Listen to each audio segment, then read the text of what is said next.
저는 샘선동교회를 참 사랑하고 정말 신뢰하고 믿는데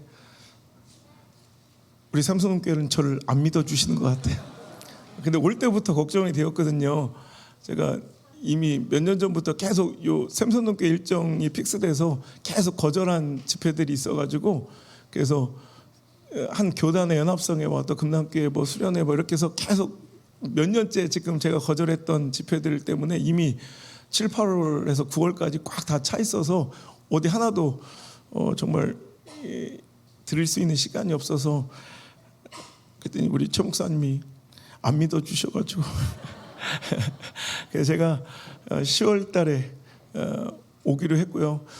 그런데 결국엔 10월에도 4일 집회를 하라고 명령하셔서 결국 7타임은 똑같은, 제가 지금 노동청에 지금 문의를 드려놨는데 하여튼 결과 나오는 대로 하여튼 우리 제가 전국 활동을 돌아다니다 보니까요, 제가 참 옛날에는 알지 못했던 일들을 또 사람들을 만나게 되어 참 많은 목회에 도움이 될 때가 많습니다. 제가 목포에 연합성회를 연이어 2번 하고 또 목포에 이제 집회를 많이 가면서 이제 목포에서 들은 얘기예요. 제가 목포에 제법 큰 교회 집회를 가가지고 그 장로님들하고 밥을 먹다가 1975년 이렇게 여름날 요때쯤 이야기인데요. 시내 초등학교에서 뭐 정교사가 아니었던 걸로 기억하는데 하여튼 뭐 계약직 아직 이런 교사였던 것 같아요. 이 젊은 한 친구가 신안 증도라는 섬에, 지금은 이제 다리가 연륙교가 생겨가지고 이제 더 이상 섬이 아니지만 당시에는 배 타고 들어가야 들어갈 수 있었던 증도라는 섬에 이제 휴가를 간 거죠. 그래서 휴가를 잘 즐기고 돌아오는데 계속 몇 날 며칠 자기 눈에 밟히는 것이 있더라는 거예요. 뭐냐면 그 친척 아저씨 집 마당에 개 한 마리를 키우는데 그 개가 관심 있는 게 아니라 그 개밥 그릇, 그 개밥 그릇이 그렇게 뭔가 예쁘고 뭔가 범상치 않은 걸 이 초등학교 교사가 느끼게 된 거예요. 그래서 이제 정중하게 자기 친척에게 부탁했답니다. 아저씨, 내가 이거 너무 탐나고 뭔가 범상치 않아서 그런데 이거 얼마 주시면 팔랍니까? 그랬더니 손살을 치면서 에이, 무슨 말을 그렇게, 아니 뭐 개밥 그릇을 뭐 돈 주고 파냐, 저거 내가 3년 전에 주워온 건데 쓸 만큼 써서, 그리고 저거 해변가에 엄청 많이 떠내려 오니까 네가 저기 들어올 때 저 개밥 네가 비우고 깨끗이 씻어서 가져가려면 그냥 가져가라. 그래서 그 개밥 그릇을 10원도 안 주고 깨끗이 씻어서 신문지에 봄을 싸듯 싸가지고 깨지지 않게 갖고 와서 이렇게 자기 거실장에 두고 보다가 아무래도 요상하고 범상치 않은 것 같아서 그 도청에다가 문의를 했대요. 근데 그 도청에서도 그러니까 여러 가지 썰이 있어요. 제가 보니까 요 이야기가 막 굉장히 막 말해주는 사람에 따라 여러 가지 썰이 있더라고요. 그런데 제가 들은 썰은 이래요. 근데 그 도청에서도 이거 별거 아닌 거라고 판명이 난 거예요. 그리고 그냥 두고 있다가 어느 날 한 분이 혹시 이거 감정 한번 받아본 적 있냐, 그래서 도청에 했더니 별거 아니란다. 근데 아니라고, 이거 내가 볼 때는 이거 심상치 않다. 한 밑자가 본 적 아니냐, 그래서 서울 가서 한번 제대로 감정을 받아보면 어떻겠냐. 그래서 그 주워온 개밥 그릇을요, 서울에 가는 길에 감정을 받았는데 10원 한 장 안 주고 그냥 싸들고 온 그 개밥 그릇, 얼마 전까지도 개밥이 담겨 있었던, 3년 동안 개밥 담아 썼던 그 개밥 그릇이 이런 당나라 시대에 도자기로 판명이 나서 여러분 2억 8천인가 하여튼 3억 원짜리, 어떤 데는 3억 5천이라고 그러고 3억이라고 그러고 막 2억 8천이라고 그러고 여러 가지 썰이 있는데 한 3억 정도를 받았다는 거예요. 지금도 3억 큰 돈이잖아요. 그죠? 그런데 당시에 1975년이면 여러분 50년 전, 제 태어난 해가 그러니까 그때 당시에 이 돈의 가치를 제가 잘 모르니까 찾아봤어요. 한번 자료들을 찾아보니까 서울 강남에 32평짜리 세종이 아니라 조치원 아니라 서울 강남의 한강뷰 32평짜리 신축 아파트가 1,200만 원에 팔리더라고요. 그리고 웬만한 마당 있는 주택은 5, 600만 원 하던 시절이래요. 근데 여러분 노력한 것도 아니고 수고한 것도 아니고 그저 주워온 개밥그릇 하나가 여러분 거의 서울의 강남의 신축 아파트 몇 개요? 거의 수십 채를 살 수 있는, 거기다 웬만한 마당 있는 개인주택은 한 50채 이상을 살 수 있는 어마어마한 보물이었던 걸 발견하게 된 거예요. 여러분 그는 갑자기 생각나는 거예요. 그때 이제 소문이 막 퍼지면서 난리가 났대요. 그 신안에. 요즘에 요게 드라마로 OTT 드라마로 이제 만들어져서 이게 나오기 시작하더라고요. 그런데 그래서 그가 배를 한 대 빌려서, 왜 친척 아저씨 말이 저거 뭐 여름마다 숱하게 해변가로 떠내려온다는, 저거 바다 가면 쎄였다 이 얘기를 들은 거야. 그래가지고 기억이 나가지고 배를 하나 빌려가지고 이제 그 증도를 갔어요. 딱 내리는데 깜짝, 자기 인생을, 여러분 개밥그릇 하나를 잘 주워와서 아파트 25채가 생기고 뭐 그죠? 웬만한 개인주택 50채 이상이 생기는 어마어마한 이런 보물인데, 글쎄 딱 가봤더니 그 해안가에서, 여러분 해안가에 그 자기 인생을 뒤바꿔놓은 보물 그 도자기들이 산더미처럼 쌓여있는데 다 깨진 채로 산상조각난 채로 있고, 자기 눈앞에 보이는데 저 조그만 애들이 그걸 깨고 놀고 있더래. 이게 어찌 된 건가 하니까, 여러분 당나라 시대에 이제 일본으로 가는 무역선 보물선이 신안 앞바다의 물살, 거센 물살에 부딪히고 풍랑을 만나서 거기 가라앉은 그런 배가, 보물선이 하나 있는 거야.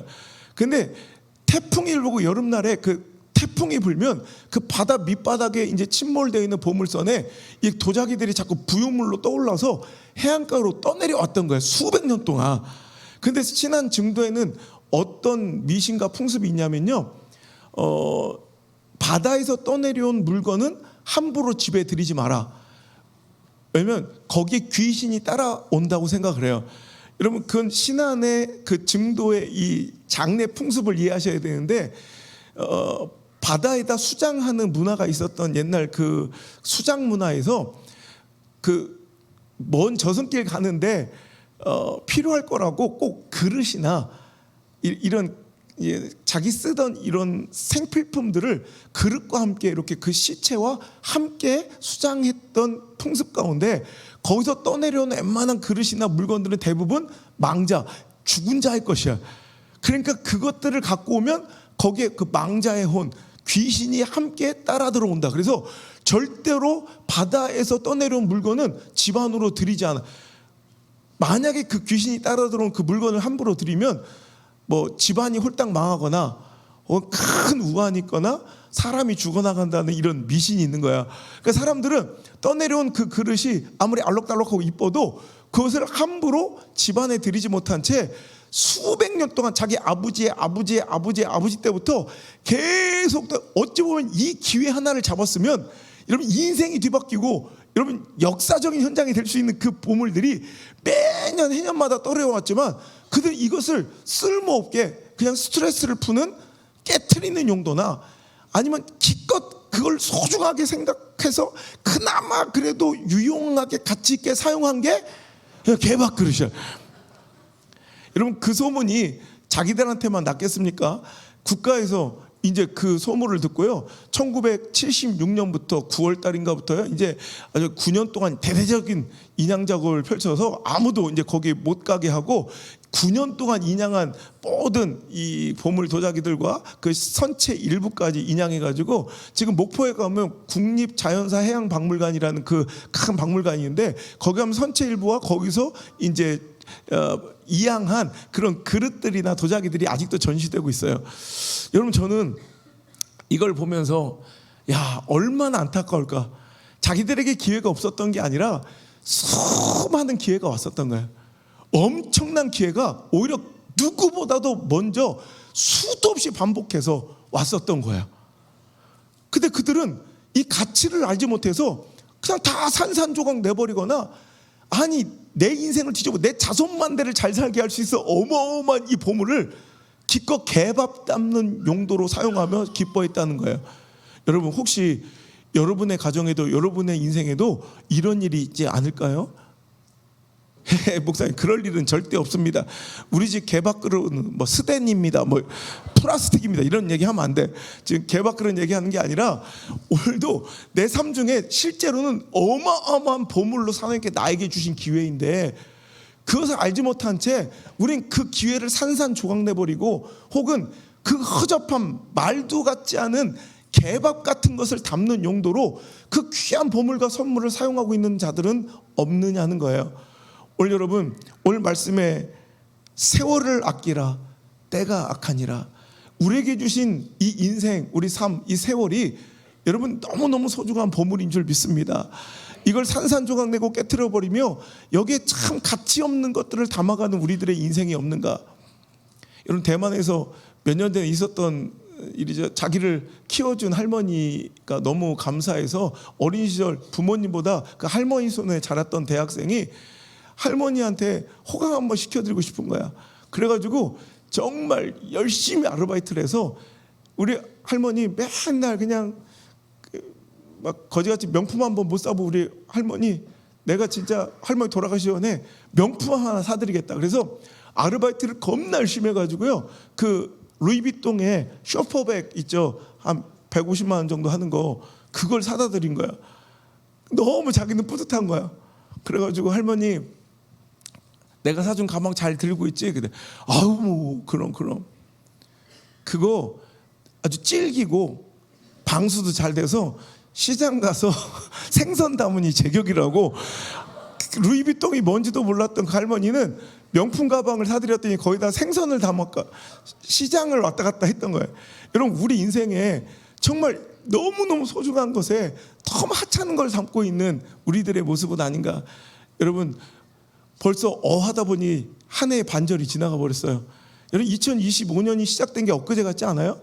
정말 이 혼미함과 혼탁함과 어지러움과 이런 을씨년스러운 이런 삶이 시작된 게 엊그제 같은데, 벌써 반나절이 끝나고 반이 뚝 나가고 벌써 후반전도 벌써 이제 벌써 2달이 다 돼가요. 여러분, 정신 차리셔야 합니다. 오늘 여러분, 우리에게 주신 이 세월 얼마나 잘 사용하고 있는지. 만약에 여러분 오늘 이렇게 얼마나 바쁜 시절, 참 분주하고 얼마나 열심히 사시는 여러분들인데, 이 3일간의 시간을 또 이 바쁜 저녁을 빼어서 오신다는 거 정말 쉽지 않은 일이거든요. 제가 수많은 교회들 집회 가보면 요즘엔 큰 대형 교회들도 안 모여. 모이기를 패하기는 시대의 풍조를 따라 참 안 모여. 그런데 여러분들은 이렇게 모여 참 은혜 받고, 이건 뭐 거의 내가 볼 때는 수용소예요. 수용소. 뭐 먹여주고 막 그냥 계속 기도시키고 찬양하고 기도시키고, 이거 뭐 루틴을 박아놓는 거야. 그냥 이 정도면 거의 수용소급의 스케줄이에요, 내가 볼 때는. 근데 오늘도 여러분들은 휴가를 내고 또 시간을 기꺼이 빼서 이 시간을 기뻐하며 이 시간을 지키니 참 얼마나, 아니 부족한 제가 봐도, 이렇게 인격이 부족한 제가 봐도 여러분 참 이쁘고 참 너무 감사한데, 우리 하나님 얼마나 이쁘실까. 그러니까 자, 이제 문을 닫아라. 여기까지 딱 이 시간부로 여기 있는 사람들은 내가 다 너에게 축복 선물을 줄 것이 있으니 나갈 때 계좌번호 하나씩만 남기고 가거라. 부부간에 하나 남기지 말고 각자 따로따로. 그래. 왜요? 그랬더니 이제부터 여기 있는 사람들에게 내가 매일같이 그 통장에 1,440만 원씩을 넣어주겠다. 단 조건이 있다. 그 돈은 그날 다 써야 된다. 만약에 그날 못 쓴 돈이 있거든, 그것은 내일로 이첩되거나 이월되지 않고 그날 다 다시 뺏어 가신대. 자, 만약에 1,440만 원씩을 매일 내 계좌에 진짜 송금해 주셔. 그런데 이거 12시까지, 오늘 12시까지 못 쓰면 못 쓴 만큼 내일로 넘어가는 게 아니라 다 빼앗겨. 다시 인출해 가셔. 그럼 여러분, 그 돈 다 쓰겠어요? 안 쓰겠어요? 지금 여기 있을 시간이 없어. 빨리 대전 나가야 돼. 그래서 막 시간이 없어. 지금 1,440만 원 무조건 매일 써야 돼. 그럼 막 쇼핑백을 였다가 6개 였다가 6개 막 모가지까지 걸고 막 집에 들어오는 길에 통장 잔고 200원 남으면 편의점 들려가지고 추파춥스라도 빨고 나와야지. 여기서 300원 500원 더 남길 사람 아무도 없어. 그죠? 자기들이 이런 건 설교할 필요도 없어. 그냥 가면 알뜰하게 살뜰하게 200원 300원까지 다 쓸 사람들. 내가 보니까 여러분 왜 그거를 하나도 남기지 않을까요? 소중하게 생각하니까, 귀하게 생각하니까 알뜰살뜰하게 200원까지 추파춥스 다 빨아먹어. 여러분, 그런데 그런 일이 진짜로 우리에게 벌어지고 있다는 거예요. 하나님께서 우리에게 하루라는 통장에 무려 24시간 1440분의 시간을 매일 넣어주고 계세요. 그 1440분은 내가 안 쓴 만큼 하찮게 여기고 정말 멍 때리고 넋놓고 있는 만큼 내가 안 썼으니까 내일 다시 쓸게 할 수 없이 다 다시 빼앗기고 인출해 가듯 오늘 지나면 아무것도 없는 거예요. 여러분, 그런데 돈은 500원, 200원까지 알뜰하게 다 가다가 그냥 살뜰하게 다 쓸 줄 알면서 하나님께 주신 그 1440분은 1440만 원은 그렇게 알뜰하게 써대면서 1440분은 그 중에 제대로 사용한 시간이 얼마나 있을까? 그나마 수련회 기간이 모여가지고 기도하고 찬송하고 밥 먹이고 또 기도시키고, 여러분 이러니까 그나마 오늘은 가치 있게 사용했지만 멍 때리기가 그냥 생각 없이 TV 보고 앉았고, 여러분 하찮은 쇼츠와 릴스 보고 앉았고, 시답지 않은 뉴스 보고 있고, 여러분 너무나도 하찮은 것들을 사용하며 그냥 흘려보내고 사용하지 못한 채 그냥 의미 없이 가치 없이 깨트려 버리거나 개밥이나 담는 용도로 그 귀한 진귀한 보석을 사용하고 있지는 않은가. 여러분, 이 1분 1초 여러분 하나님께 주신 선물입니다. 눈 깜짝하면, 어제도 얘기했지만 저기 와 있는 우리 성도님, 제가 처음 새 가족 새신자 교육해가지고 그 가족 처음 제가 세례주고, 저기 있는 애가 내 인생 최초로 누군가 이름을 내 인생 최초로 내가 이름을 줘준 아이가 저렇게 커서 왔는데 그게 20년 전이에요. 근데 여러분 눈 깜빡할 순간에 이제 이렇게 빨리 시간이 지나가요. 여러분, 보물인데 가치를 알기도 전에 싹 없어져 버린 이 보물 같은 시간을 잘 아끼시길 바랍니다. 세월을 아끼라. 우리는 세월, 시간대 이런 것들을 그냥 막 혼용해서 사용하지만 여러분, 신약성경의 헬라어로는 명확하고 정확하게 선명하게 구분해서 단어들을 여러분 사용하고 있습니다. 그래서 시간대 이런 세월 이런 단어로 그냥 막 혼용해서 우리는 막 사용하는 이 시간이란 개념이 이런 헬라어로는 두 가지 개념으로 나뉘어요. 첫째는 크로노스라는 단어고 두 번째 단어는 카이로스라는 단어예요. 이 크로노스는 우리가 잘 알고 있는 물리적인 시간, 우리 모두에게 똑같이 주어지는 1년 365일 24시간 1440분이라는 이 물리적인 시간이 바로 크로노스라면, 카이로스는 그런 개념이 아니라 누군가에게 특별하게 주어진 어떤 기회라는 개념이에요. 그러니까 어떤 때 있죠. 여러분, 그런 때의 개념, 그가 지금 그 시간에 할 수 있도록 하나님께서 허락하신 그때, 그 기회라는 개념이 바로 카이로스예요. 근데 오늘 세월을 좀 아껴라, 때가 악하다라고 정말 탄식하시면 우리가 말씀하시는 이 말씀에 나오는 헬라어는 여러분 크로노스가 아니라 카이로스예요. 그러니까 하나님께서 주신 이 의미의 원문을 살려서 직역하면 제발 기회를 좀 아껴라, 때가 악하니라. 여러분, 하나님께서 우리에게 주신 수많은 기회들이 있어요. 변화의 기회, 회복의 기회, 은혜의 기회, 사명의 기회, 사역의 기회, 용서의 기회, 화평의 기회, 여러분 수많은 기회들을 하나님께서 주시며 우리 인생을 더 아름답고 존귀한 인생으로 끌어가려 하시는데, 우리는 그 카이로스, 그 기회들을 너무나도 여러분 하찮게 여기며 그 기회들을 놓치고 살아가고, 나중에 옛날에 내가 그 2개만 챙겨 놓을 걸, 개밥그릇 그거 여러분 2개만 꽁쳐놨으면 인생이 바뀌는 거예요. 그때는 그 기회를 알지 못하고 막 다 깨트리고 살았는데, 알고 보니까 나중에 막 땅을 치며 후회하며, 여러분 결국은요, 누가 좀 잘나고 못나서 인생의 성패가 가려있는 게 아니라 그 기회를 잘 잡는 사람, 그 때를 놓치지 않은 사람이 잘 되더라고요. 우리 인생에는 다 기회가 있어요. 그 기회를 여러분 누가 몇 개를 더 잡느냐. 저는 되게 별로 이렇게 나은 것도 없고 잘난 것도 없고 뭐 배경도 없고 뭐 물려받은 것도 없고 진짜 아무것도 내세울 게 없어요. 조금 외모 정도? 뭐 이 정도 외에는 누가 뭐 침을 뱉어. 네. 여러분, 그런데 제가 잘하는 장점 하나가 있는데 하나님께 저에게 주신 기회를 잘 안 놓쳐요. 딱 여러분 이게 분별력인데, 여러분 상황 처지 형편대로 반응하지 않고 뭔가 딱 기회가 온 것 같아. 그럼 전 그 기회를 놓치지 않아요. 뭐 상황이 어떻든 처지가 어떻든 형편이 어떻든, 여러분 제가 어떤 정규 과정 누가 봐도 그럴듯한, 누가 봐도 그럴 법한 그 시간들과 여러분 그런 절차들을 거쳐서 제가 여기 서 있는 줄 알아요? 저는 그런 걸 완전히 다 무시한 사람이에요. 그런데 제가 지금 이렇게 집회사역자로 한국에서 가장 바쁜 사람이 된 것도, 방송사역자가 된 것도, 이런 집필 베스트셀러 작가가 된 것도, 이런 그 어떤 것도 제가 뭐 노력하고 정규 코스를 밟아서 된 게 하나도 없어요. 기회예요, 기회. 그 기회는 제가 놓치지 않은 것 같아. 저는 너무나도 안타까울 때가 있어요. 저 얼마나 소중한 기회인데 저 기회를 스스로 발로 차는, 이런 기회를 안 주셨으면 모르는데 주신 기회를 발로 차는 인생들을, 우리 아버지 목회를 보면 저는 어릴 때도 보면 보여. 그게 여러분 목회자의 자녀로 살아간 밤 목회자라고 대충 보면 보여.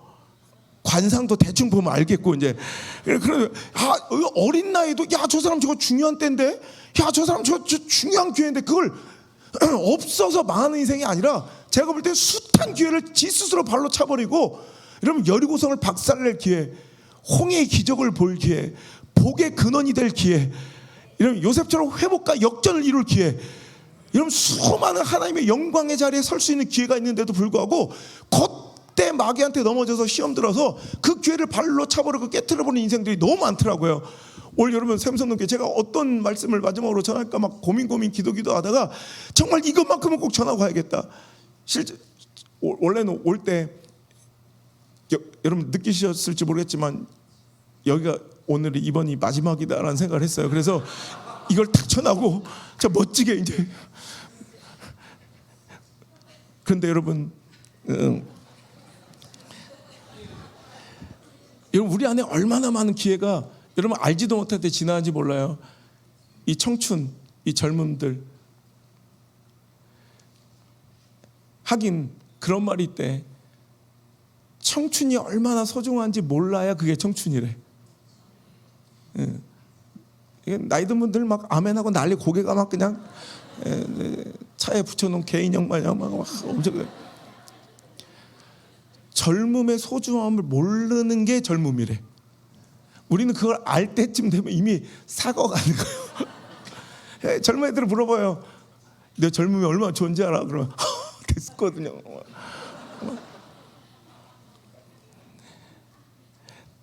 여러분 하나님께서 우리에게 주신 아름다운 이 때가 있어요. 그 때를 우리는 너무 무의미하고 허망하게 날려버려. 딴짓거리하고, 여러분 내게 주어지지 않은 것을 구하고 추구하고 탐욕 부리면서 정작 내가 누려야 될 보물들은 다 깨트려버리고 산다는 거예요. 난 우리 이번에도 이제 여러 어려운 교회들을 제가 초청해가지고 몇십 교회가 오니까 우리 교회들만 보다, 우리 교회들은 시골에 있어서 좀 순수하고 애들이 막, 시골에 있는 애들은 그래도 좀 순박함이 있어요. 난 깜짝 놀랐어요. 까져도 이런 까진 것들이 없어. 화장을 난 어디 쥐 잡아먹은 줄 아니 무슨 화장도 지들 깐에는 그렇게 하면 이쁠 줄 아나 보지? 무슨 이게 스타일이 연변 스타일 같기도 하고 막 흉측한 거예요. 그래서 제발 좀 지워라. 근데 이쁜 장원영 화장품이, 장원영이고, 그리고 너는 있잖아, 지금이 가장 예쁠 때야. 네 피부는 아무것도 안 바를 때 빛이 날 때야. 여러분 그렇잖아, 그죠? 그럴 때가 있잖아. 그 자기들은 내 딸처럼 되고 싶어서 SK2를 찍어 바르고 랑콤을 쳐 바르고 뭘 쑤셔 맞고 부풀리고. 우리는 자기 딸처럼 되려고 돈을 쓰고 있는데 자기 딸들은 엄마처럼 되려고 찍어 바르고 있는 이 기현상. 네 엄마는 너처럼 되고 싶어서 그렇게 찍어 바르고 있는, 돈을 쓰고 있는데, 그 내가 너 있잖아, 지금 이거 안 해도 나중에 실컷 해야 될 때가 와. 지금 안 찍어 바르고 안 쳐 발라도 나중에 네 엄마 때 되면 할 수 없이 해야 돼. 그거 안 하면 네 아빠도 못 알아보고 그러잖아. 길거리에서 지나쳤다는 얘기가 있잖아. 그러니까 네 엄마 때 되면 할 수 없이 실컷 해야 되니까 지금은 너한테 젊음, 여러분 티네이저 그 10대에서만 뿜어나면 젊음의 향기가 있고요. 그 광택이 있잖아. 그걸 왜 떡칠해서 가리냐고, 네 엄마처럼. 그럼 젊은이들은 그래요.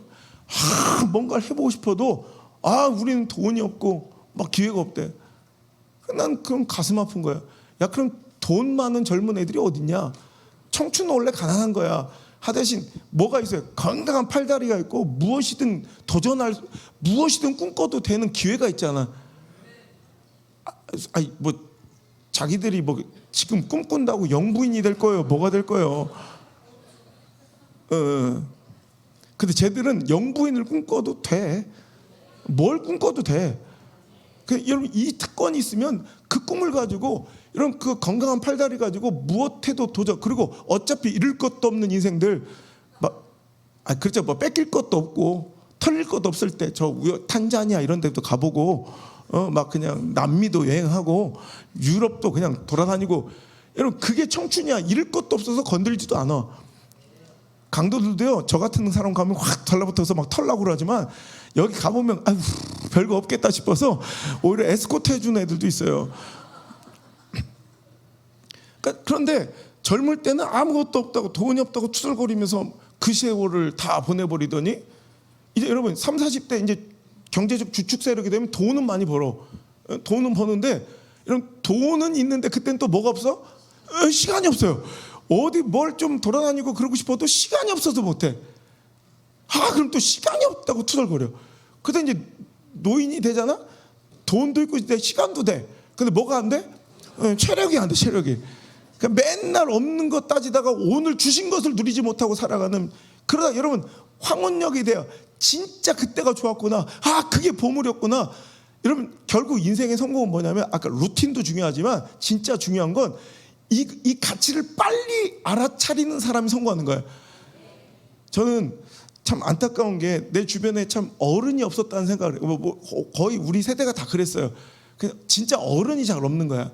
그래서 저는 내 꿈이 우리 교회도 그렇고 제가 세운 대안학교도 그렇고 저는 좋은 어른이 되어주는 거. 내가 흔들리고 좀 방황할 때 누가 참 길을 좀 제시해주는 참 어른이 있었으면 내가 이렇게 많은 대가를 지불하지 않고 많은 것들을 잃지 않고도 이 자리까지 올 수 있었을 것 같은데 너무 많은 대가를 지불해버린 거야.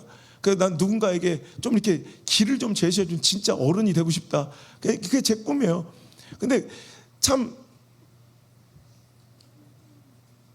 안타까운 게 우리 자녀들 이렇게 보고 우리 성도들 보면 젊을 때 저는 스스로 좀 깨달아서 이 가치를 좀 일찍 알았던 것 같아요. 그래서 제가 그때 생각한 게 내가 지금 살아가는 1년이 나중에 그때 우리 아버지가 딱 제 나이였어요. 우리 아버지 나이에 10년하고도 못 바꿀 내 인생의 큰 변화를. 여러분 우리 자녀들 젊을수록 그 젊었을 때 1년은 나중에 기성세대 10년하고도 못 바꿀 만큼 파괴력이 있잖아요. 젊었을 때 1년이라도 빨리 정신 차리고 1년이라도 빨리 그 가치를 아는 사람들은 나중에 자기 또래 애들보다 10년씩 앞서갈 수 있는 거예요. 최소한 3, 4년, 5년씩. 그래서 저는 우리 아이들 교육할 때 뭐 공부의 교육을 시키지 않고요. 그러니까 이 시간을 아끼고 기회를 아끼고 이 세월의 기회를 내가 선물해 주겠다. 그러니까 우리 아이들은 처음에는 그게 무슨 말인지 모르는데 지금은 너무 고맙다고 아버지. 이 기회를 다른 애들보다 우리 애들은 벌써 몇 년씩 앞서가고 있어요. 이제는 이 가치를 이제 알게 되는 거예요. 제가 유학 가보니까 저하고 똑같은 코스를 걸어가는 사람들로 최소 6, 7년, 8년이 앞서 애들이. 그러니까 그 자기 또래 같은 이게 하고 있는 사람들과 6, 7년이 앞서는 거예요. 그러니까 여러분 이게 엄청난 이런 가치거든요. 근데 그걸 몰라. 그러니까 우리 옛날에 30대, 40대, 50대, 60대까지 설문조사 하는 거 있어요. 지금 한 20년 동안 변치 않으니까 이 질문에 대해 변치 않는 1위, 부동의 1위, 한 번도 변치 않은 30, 40대, 50대, 60대. 자기가 10대로 돌아간다면 가장 후회되는 거 1위, 이건 뭐 불변의 일이에요. 내가 그때 조금만 더 공부를 열심히 했더라면 이놈의 인간 안 만나는데 막 이런 거 있잖아요. 그러니까 부동의 1위가 그때 공부를 조금만 더 열심히 하고 성실하게 살았더라면 자기 인생이 얼마나 달라질 줄 이제 늦은 나이에 후회하면서 깨닫게 되는 거예요. 그러니까 이제 자기는 이미 끝났으니까 이제 누구를 조지는 거예요? 자기 아들, 딸들을 너는 공부해라, 공부하라. 엄마는 잘했어요. 못했으니까 그러지만 너라도 잘하라고 대쉬어 막 이러잖아. 그럼 걔도 이제 아빠가 되잖아, 엄마가 되잖아. 그러면 그 아들, 딸 또 잡어. 맨날 이렇게 후회하는 인생을 살지 말고 오늘 주신 그 기회를 여러분 붙잡는 자들, 여러분 오늘 누릴 수 있는 것들을 붙잡고 살아가는 자들 되시길 주 여러분 축원합니다. 하나님께서 우리에게 주신 멋진 기회들 여러 가지 있습니다만 오늘 제가 여러분에게 말씀드리고 싶은 기회 중에 가장 좋은 기회는 은혜 받을 기회. 여러분 그냥 아무 때나 똑같이 내가 예배 아무 때나 똑같이 기도 몇 시간 하고 내가 아무 때나 똑같이 어떤 집회에 참석하고 내가 아무 때나 똑같이 말씀 한번 들으면 똑같은 은혜와 똑같은 비례로 여러분 축복이 오느냐? 절대 그렇지 않아요. 딱 해야 될 때가 있어요.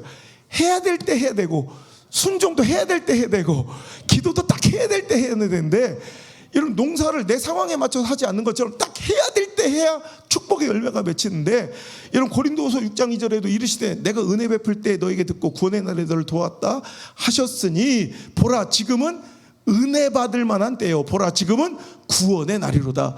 은혜도 때가 있고 구원에도 날이 있다는 거예요.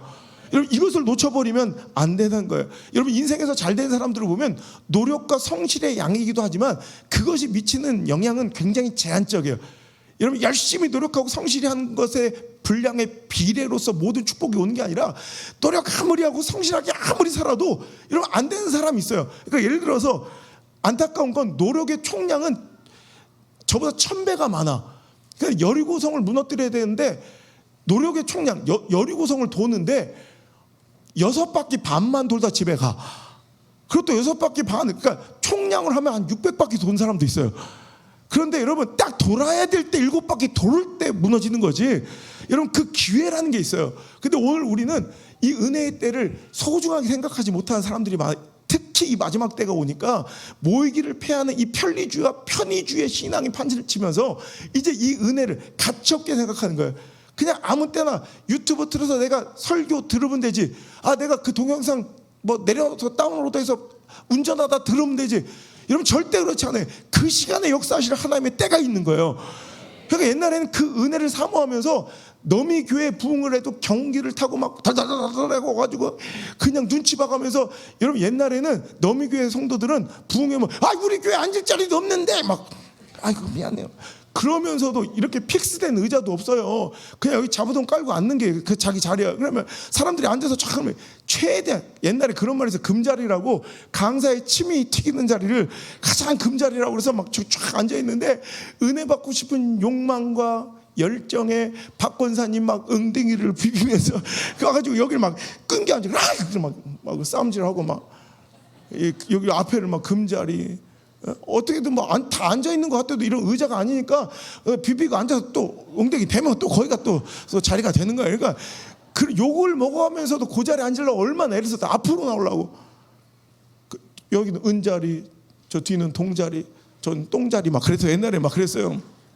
그냥 안 되면 그냥 창가에도 매달려서 들어갈 자리 없으면 창가라도 매달려서 그 은혜 받으려고 옛날에 오전 오후 막 새벽 오전 오후 저녁 막 이렇게 했었거든. 앞으로 잘할게요. 이제 저도 힘들다고 칭얼거리지 않고. 근데 그러면 옆 동네 사람들이 교통도 불편한데 경운기 타고 또 1시간 갔다가 또 올 수가 없어. 그러면 쌀하고 김치를 이렇게 싸와. 그래서 아유 미안한데 나 이거 밥 좀 지어달라고. 그래서 그 한 타임 은혜도 안 놓치려고요. 그렇게 은혜를 사모하면서 그 은혜의 때를 기대했다고요. 근데 요즘 어떻습니까? 너무 편리해진 거야. 너무 편의주의가 판치는 거야. 그러니까 이제 은혜의 가치를 싸구려로 보는 거야. 그냥 아무 때나 그냥 내가 듣고 싶을 때 막 설거지하면서 막 샤워하면서 뭐 운동하면서 그냥 아무 때나 귀때기 꽂고 들으면 되는 게 아니라 딱 그때가 있어요. 그때. 여러분 매년 수련회가 반복되죠. 아 저거 해년마다 여름 되면 저거 오겠구나. 안 올 수도 있다는 거예요. 이게 마지막일 수도 있다는 거예요. 여러분 그 은혜의 때를 여러분 오늘이 마지막이라는 생각 가지고 여러분 그 은혜의 때를 사모하는 자, 그 은혜의 때를 붙잡는 자가 돼야 된다는 거예요. 여러분 누가복음 19장의 삭개오가 여러분 예수님 만나 인생이 전환된 사건을 보죠. 여러분 예수님 지저스 크라이스트 슈퍼스타, 좀 지금도 유명한 뮤지컬이지만 우리 대학생 때 남경주 씨가 예수님 역할하면서 막 당대 최고의 뮤지컬이었는데 진짜 예수님은 슈퍼스타였어요. 지금 BTS처럼 야 예수님 떴대, 예수님 떴대. 그럼 사람들이 막 인산이를 이루는 거예요. 사람들이 막 여리고성에 예수님을 바라보려고 막 수많은 사람들. 근데 삭개오는 이런 관계적으로 좀 문제가 있고요. 여러분 세무공무원이야. 지금은 세무공무원 동경받는 자리일 수도 있겠지만 당시에는 침략한 로마의 앞잡이로서 오늘도 거기서 정해주는 할당량만 채우면 나머지는 내가 얼마를 받았든 상관이 없어. 그러니까 그 로마 제국에 바칠 할당량만 채우면 나머지는 그냥 착출해가지고 다 자기 배를 배울 수 있는. 그러니까 이 백성들 민족으로 볼 때는 완전히 매국노고 이제 친일파 같은 앞잡이. 그러니까 사람들과의 관계도 안 좋은 데다가 이게 외모적 컴플렉스도 있어. 키도 조그매. 그러니까 사람들이 인산인해로 빼곡히 예수님을 둘러싸는데 관계라도 더지만 아이고 안녕하세요 잘 있었어 이러면서 들어갈 수도 있겠지만 다른 분들이 다 싫어하고 외면하는 그 삭개오는 세리장은 그 사람들이 인파를 뚫고 들어갈 수도 없고 키가 작아서 이러면 핸디캡도 있어. 아 오늘은 안 되겠구나, 다음에 오실 때 뵈야겠다 이럴 수 있잖아요. 근데 그날 그 길을 놓치지 않고 삭개오는 뽕나무라도 기어 올라가, 돌무화과나무라도 기어 올라가 예수님과 마주치고 마는 거예요. 그때 인생이 뒤집어지는 거예요. 우리 이야기를 다 알잖아요. 근데 여러분 오늘 누가복음 19장에 예수님 여리고를 들어오신, 여리고에 찾아오신 그 사건은 여리고가 그 여정은 여리고가 종착역, 여리고가 목적지가 아니에요. 실은 어디를 가시다가 경유한 거예요. 어디를 가시는 거예요? 예루살렘을 가시기 위하여 여리고를 그냥 경유하고 있는 거예요. 여러분 그 예루살렘행 누가복음 19장에 여리고를 지나가는 그 여정이 바로 예수님 공생의 마지막 6월절 십자가를 지러 가시는 행렬이에요. 그러니까 오늘 여러분 우리는 예수님 예전에 몇 번 오신 적 있어, 오늘은 안 되겠네 다음에 보면 되겠다라고 생각할 수 있겠지만 여러분 이 사건 이 기록을 이해하면 지금 삭개오는 살 떨리는 순간이에요. 오늘 아니면 안 됐던 거예요. 이게 마지막이었던 거예요. 예수님 만날 수 있는 마지막 기회였던 거예요. 여러분 어떤 마음으로 이 자리에 오셨습니까? 오늘 여러분 늘 있는 사건처럼 반복된 행사처럼 여러분 이 시간을 맞이하지 마시고, 여러분 상황이 안 되면, 처지가 안 되면, 형편이 안 되면 여러분 상황과 처지와 형편에 기죽지 말고 여러분 물러나지 말고 뽕나무라도 기어올라서 돌무화과라도 기어올라서 예수님 나 그 은혜가 필요합니다. 그 은혜를 나에게 주십시오. 간절히 매달리는 그 겸손함이 있어야 되고 여러분 그것을 소중히 여기는 그 가치 있는 그 모습이 있어야 된다는 거예요. 여러분 어느 날 예수님이 오셨는데 수많은 병자를 고쳐주신다는 능력이 있다는 예수님이 오셨는데 이미 사랑하는 친구를 떠매온 중풍병자 친구를 떠내온 친구들에게는 한계가 있는 거예요. 이미 늦게 와서 그 집안에는 예수님이 계신 그 집안에 사람들이 꽉 차서 사람은커녕 침대는커녕 발 하나도 놓기가 힘들어. 끝난 거 아니에요. 이 정도면 포기해야 되잖아요. 근데 그들은 포기하잖아요. 어떻게 해요? 지붕을 뜯어서라도 지금 여러분 이제는 문 다 닫아서 아무도 못 들어오게 한다니까 갑자기 덜컹덜컹 소리 나는데 여기서 빵꾸가 팍 나. 그럼 이렇게 쳐다봐 누가. 난 그런 정신이 있는 사람이 있었으면 좋겠어요. 여러분 더 이상 들어가지 못한다고 할 때 포기하는 것이 아니라 지붕을 뜯어서라도 내 친구 좀 살려주세요. 그 친구들의 그 간절한 믿음이 그를 살렸다고요. 그를 구원했다고요. 여러분 우리는 예수님을 만나려는 그 은혜를 받으려는 그 사모함이 어느 정도입니까? 여러분 그렇게 간절합니까? 여러분 이게 마지막이라는 생각을 하십니까? 여러분 절대 영원한 건 없고요. 여러분 절대로 당연한 건 없습니다. 여러분 어찌 보면 이게 마지막일 수 있다는 거예요. 그 간절함과 사모함으로 여러분 주어진 기회가 있거든. 은혜 받을 만한 때에 은혜 받으시고, 여러분 복 받을 때에 복 받으시고, 여러분 성령 받아야 될 때 성령 받으시고, 여러분 회복의 때 회복하시고, 구원의 날에 구원을 누리시는 저 여러분 되시길 주 이름으로 축원합니다. 여러분 마가복음 5장에 보면 여러분 회당장 야이로가 자기 딸이 죽어간다고 예수님을 모시러 와요. 여러분 그 지체높은 회당장이 예수님께 겸손하게 바짝 엎드려 오늘도 내 딸을 살려달라고 애원해요. 자, 그래서 지금 예수님의 관심은 회당장 야이로의 딸에게 집중돼요. 지금 어딜 가고 계신 거예요? 회당장 야이로의 딸의 그를 고치러 가는 게 그분의 관심이고 그분의 방향이고 그 사역의 이런 포커스예요. 오늘 그냥 예수님은 지금 회당장 야이로의 집을 가고 계신 거고 그의 관심은 회당장 야이로의 딸이에요. 그런데 그 과정에 성경의 기록에 여러분 대부분의 패턴은 한 에피소드가 끝이 나면 종결되면 그 다음 에피소드가 나와야 되는데 마가복음 5장에 특이한 사건이 벌어지는데 지금 회당장 야이로의 딸을 살리는 그 이야기가 아직 종결되지 않은 상태에서 지금 집으로 회당장 야이로의 딸을 살리러 가는 그 에피소드 도중에 갑자기 이야기가 나가 쑥 들어와. 그게 누구예요? 12의 혈루증 걸린 여인의 이야기가 갑자기 치고 들어오는 거예요. 야, 아직 회당장 야이로 이야기 안 끝났어. 좀 이따가 와. 여러분 이상한 거예요. 회당장 야이로의 딸을 고치는 그 이야기가 아직 종결되지 않았는데 갑자기 이 혈루증 걸린 여인의 이야기가 쑥 들어와. 여러분 12해 동안 혈루증 부정한 병에 걸려서 여러분 얼마나 치욕스럽고 아픈 삶을 살았겠어요. 여러분 나병과 함께 이 혈루증도요, 이게 굉장히 부정한 질병이라 불가촉의 율법에 적용돼요. 그러니까 정한 사람이 이 부정한 사람과 접촉하는 것만으로도 부정해져. 그러니까 그는 어떤 율례를 행해야 되냐면 가다가 누가 나에게 5보 이상 가까이 오면 5걸음 가까이 누가 오면 그는 고지의 의무가 있어요. 나는 부정합니다. 나는 부정한 여인입니다. 저는 부정한 사람입니다. 알려야 돼. 얼마나 처참하겠어요. 이게 사는 거겠어요? 그는 모든 재산을 의사들한테 다 갖다 바쳤고 자기가 어떻게든 살아보려고 별짓을 다 했지만 병원도 위중해지고 문제를 풀 수 있는 길이 아무것도 없었어요. 근데 예수님이 보일 때 그 여인에겐 예수님만이 소망이야. 내가 예수님께 나가서 그 옷자락을 붙잡을 때 내가 살겠다는 확신이 든 거야. 여러분 우리는 그 고단한 여인, 그 연약한 여인이 군중들을 틈에 막 부비고 들어와서 예수님 옷자락 만들기까지 얼마나 고단했을까. 이 정도가 아니라 아까도 얘기했지만 율법상 부정한 여인이 고지의 의무를 행하지 않은 채 오히려 그 군중들 사이로 여러분 뭐 얼마나 매끄럽게 들어와도 여러분 안 부딪혔겠어요? 자기가 스스로 부정한 사람이 정한 사람들과 막 접촉하면서 수십 명을 뚫고 들어왔잖아요. 그건 율법상 돌에 맞아 죽어야 돼요. 그 여인은 지금 목숨을 건 도전이에요. 그 은혜 받는데 예수님의 옷자락을 붙잡는 사건은 여러분 그냥 몸이 좀 고단하고 육신이 필요한 정도가 아니라 목숨을 건 거예요. 인생을 건 거예요. 영적 모험이에요.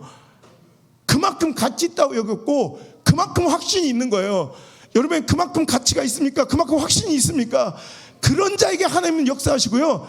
그런 자에게 동일한 순간에도 하나님의 능력은 여러분 예수님이 지나가실 때 얼마나 많은 사람이 옷자락이 스쳤겠어요. 옷자락이 대단한 게 아니라 그런 간절함과 가치를 가지고 그 소중함을 가지고 목숨 건 간절함으로 나오는 자에게 하나님의 능력이 임하시는 거예요. 똑같은 거예요. 여러분 수많은 사람이 예수님이 옷자락을 스친다고 역사가 일어난 게 아니라 올자리에 있는 사람들이 이런 동일한 설교를 동일한 시간에 앉아있다고 똑같은 은혜를 받는 게 아니라 누구에게 예수님의 능력이 임하시느냐, 누구에게 성령의 강림이 임하시느냐, 누구에게 하나님의 은총이 여러분 하늘이 뻥 뚫린 것처럼 임하시느냐, 그 가치를 소중하게 여기고 목숨을 건 가치를 가지고 도전하며 그 은혜의 옷자락을 목숨 걸고 만지고 붙잡으려 할 때 하나님 그런 자에게 능력을 주신다는 거예요. 그냥 나와서 안 돼요. 그냥 몸에 껍데기만 앉아서 육신의 껍데기만 앉아서 은혜를 달라 하는 것이 아니라 오늘도 여러분 12의 혈루증 걸린 여인의 이야기처럼 저는 이것을 은혜의 인터셉트라고 불러요. 여러분 하나님의 관심이 어떤 때 은혜의 관심이 초점이 은혜의 방향이 나에게 맞춰지지 않고 나에게 집중되지 않고 오히려 내가 엑스트라처럼 보이고 나에게 여러분 관심이 없어 보이는 것처럼 보이는 그 순간에도 우리는 어물쩡거리면 안 돼. 다음에 받을게 하면 안 돼요. 나 그 은혜 필요합니다. 은혜를 인터셉트해서라도 내가 받고 취해야 돼요. 저는 우리 자녀들에게 그래요. 아이들이 몇 년 전부터 기도하면서 내가 하나님 사명 분명한 콜링이 있으면 내가 주의 종이 되겠습니다라는 고백은 있지만 실은 그냥 하나님 확실한 사인을 기다려요. 근데 그래서 야 만약에 어떤 사람이 공무원들도 있겠지만 어떤 그 내부 정보가 있어. 확실한 내부 정보. 그러면 안 되지만 그 내부 정보만 알면 내가 내일 확실히 오를 주가를 알아. 그 내부 정보 하나면 내가 이건 무조건 3배 이상의 이 수익을 올 수 있는 건 따놓은 당상이야. 여러분 그러면 그런 정보를 알고 있는 사람이 내 앞에 있어요. 이건 무조건 이 주식 사면 무조건 뭐 3배, 5배 이건 무조건이야. 자, 그 정보를 분명히 이 사람이 나한테 알려줄 수 있어. 그럼 여러분 알려주시면 제가 꼭 살게요. 그러니까 알려주시면 제가 주식 꼭 살게요. 당신 믿어요. 이러겠냐? 네. 나 그 정보 필요합니다. 나한테 좀 알려주세요. 아니 알려주시면 내가 살게요가 아니라 사인 주시면 저 부르시면 내가 그럼 주의종 할게요. 이게 아니라 넌 자세가 글러먹었어. 난 어떤 마음을 가져야 되냐면 하나님 나 진짜 부족하고 무능하고 연약하고 정말 자격 없는 거 알아요. 하지만 하나님 나 좀 써주세요. 하나님 나 그 존귀한 자리 그 영광의 자리 정말 주의 종으로 살 수 있는 평생 내가 주의 성전을 가까이 하며 그곳에서 살 수 있는 그 영광을 나에게 주세요. 하나님 나 그렇게 살고 싶어요. 이렇게 매달려 그게 가치 있는 거야. 넌 지금 하나님의 그 성직을 넌 가치 없게 여기고 있어. 벌써 그부터가 넌 정신 자세가 틀렸어. 하나님 불러주시면 갈게요. 이 건방진 놈 매달려 하나님께 엎드려 하나님 나 좀 그것이 소중한 걸 알아야 그 모습이 나오는 거야. 근데 그때부터 이제 애들이 기도의 자세가 바뀌어서 하나님 저 이제 부르시면 갈게요가 아니라 하나님 저 이것도 부족하고 이것도 연약한 거 알지만 하나님 저 써주세요. 하나님 내가 무엇이든 내려놓고 올 테니까 저 불러만 주세요. 이렇게 엎드리기 시작했고 이번에 성령이 불을 받은 거예요. 여러분 오늘도 저는 이렇게 생각해요. 하나님 은혜 주실 때 여러분 아무리 그게 나를 향하지 않은 관심이고 나에게 향하지 않는 방향처럼 보여도 우리는 전심으로 그것을 진짜 가치 있게 생각한다면 그 은혜가 당신을 살릴 수 있는 진짜 가치라고 여긴다면 여러분 목숨 걸고 도전하세요. 하나님 그 은혜를 막 적극적으로 내가 쫓아가서라도 받아야지. 오셔서 주시면 받을게요. 이번에도 강사가 열심히 하면 내가 은혜 한번 받아보지요. 개 풀 뜯어먹는 소리 하고 있네. 이거보다 더 어떻게 열심히 하냐. 잘못하면 여기서 장사치를 뻔해서 장사치를 뻔. 어디 누나리가 지금 내가 오죽하면 내가 뭐 밥 사달라 이런 얘기를 안 하는데 우리 고사 무조건 지금 삼시세끼 장어만 먹고 있어. 삼시세끼 장어 아니면 나 내일 순교할 수 있어. 순교. 샘 솟는 장으로 치러줘야 돼. 여러분 베드로의 축복을 보세요. 밤새도록 고기를 잡어. 근데 못 잡어 한 마리도. 여러분 근데 그럼 더 노력이 필요한 게 아니에요. 더 열심히 필요한 게 아니에요. 더 성실을 해야 고기를 잡을 수 있는 게 아니라 주님이 말씀하실 때 깊은 곳에 금을 던지는 한 번으로 여러분 인생이 뒤집어질 수 있다는 거예요. 오늘 여러분 하나님 주신 그 말씀을 들어야 그 음성이 들려야 그물을 던질 수 있는 순종도 가능하고 기회라도 있는 거예요. 여러분 우리 말씀 앞에 나올 때 오늘 내 인생이 뒤집어질 수 있는 그 사인이 그 작전이 오늘 임할 수 있다는 그 마음으로 나오셔야 된다는 거예요. 여러분 제가 어쩌다가 이렇게 이 자리에 좀 시골 교회 여러분 나이도 되게 연소한 제가 30대 중반부터 한 도시에 연합성회를 하기 시작했거든요.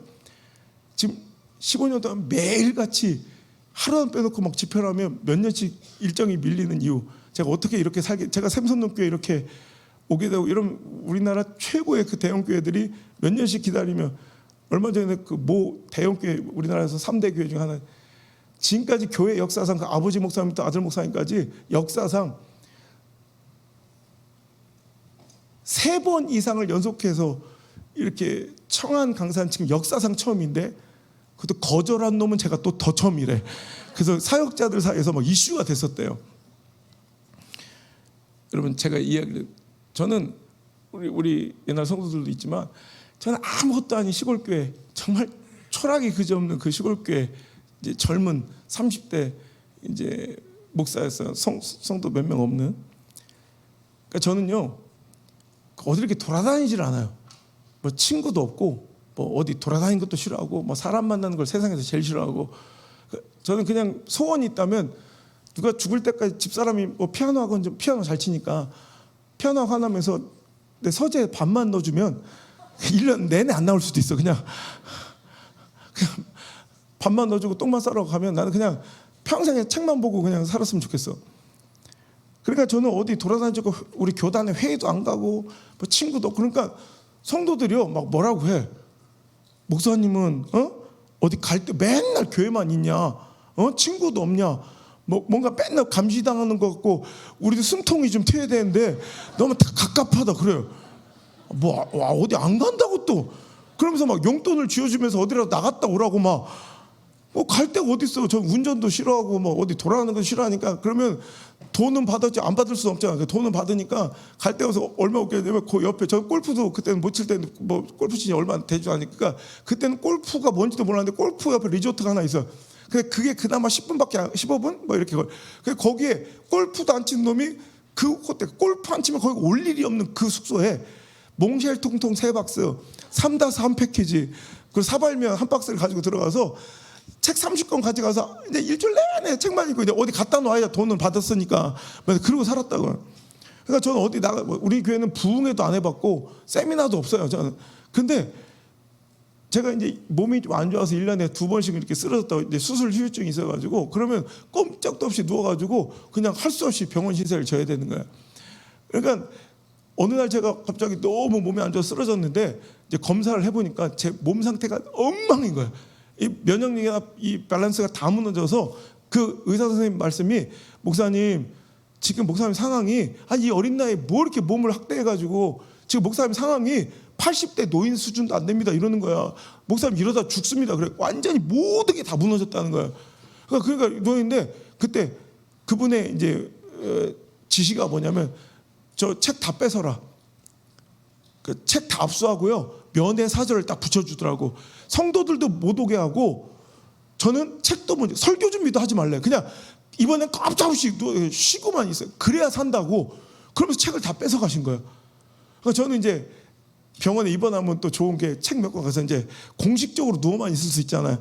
그럼 맨날 책 읽는 게 제 일이었는데 책도 다 뺏기니까 하루는 그냥 뭐 이렇게 이틀째 되니까 막 숨이 막히기 시작하는데 제가 강박 증세가 있어요. 문자 중독증이라는 그러니까 제 모국어로 된 종이로 된 책을 읽어야 돼. 그러니까 한글로 된 종이책을 안 읽으면 그러니까 제가 영국에서 유학할 때는 미치는 거야. 이제 한글로 된 책을 못 읽으니까 그러면 이제 한 달에 한 번, 2번씩 나오는 그 교민들 신문이 있어요. 그걸 아껴서 읽는 거야.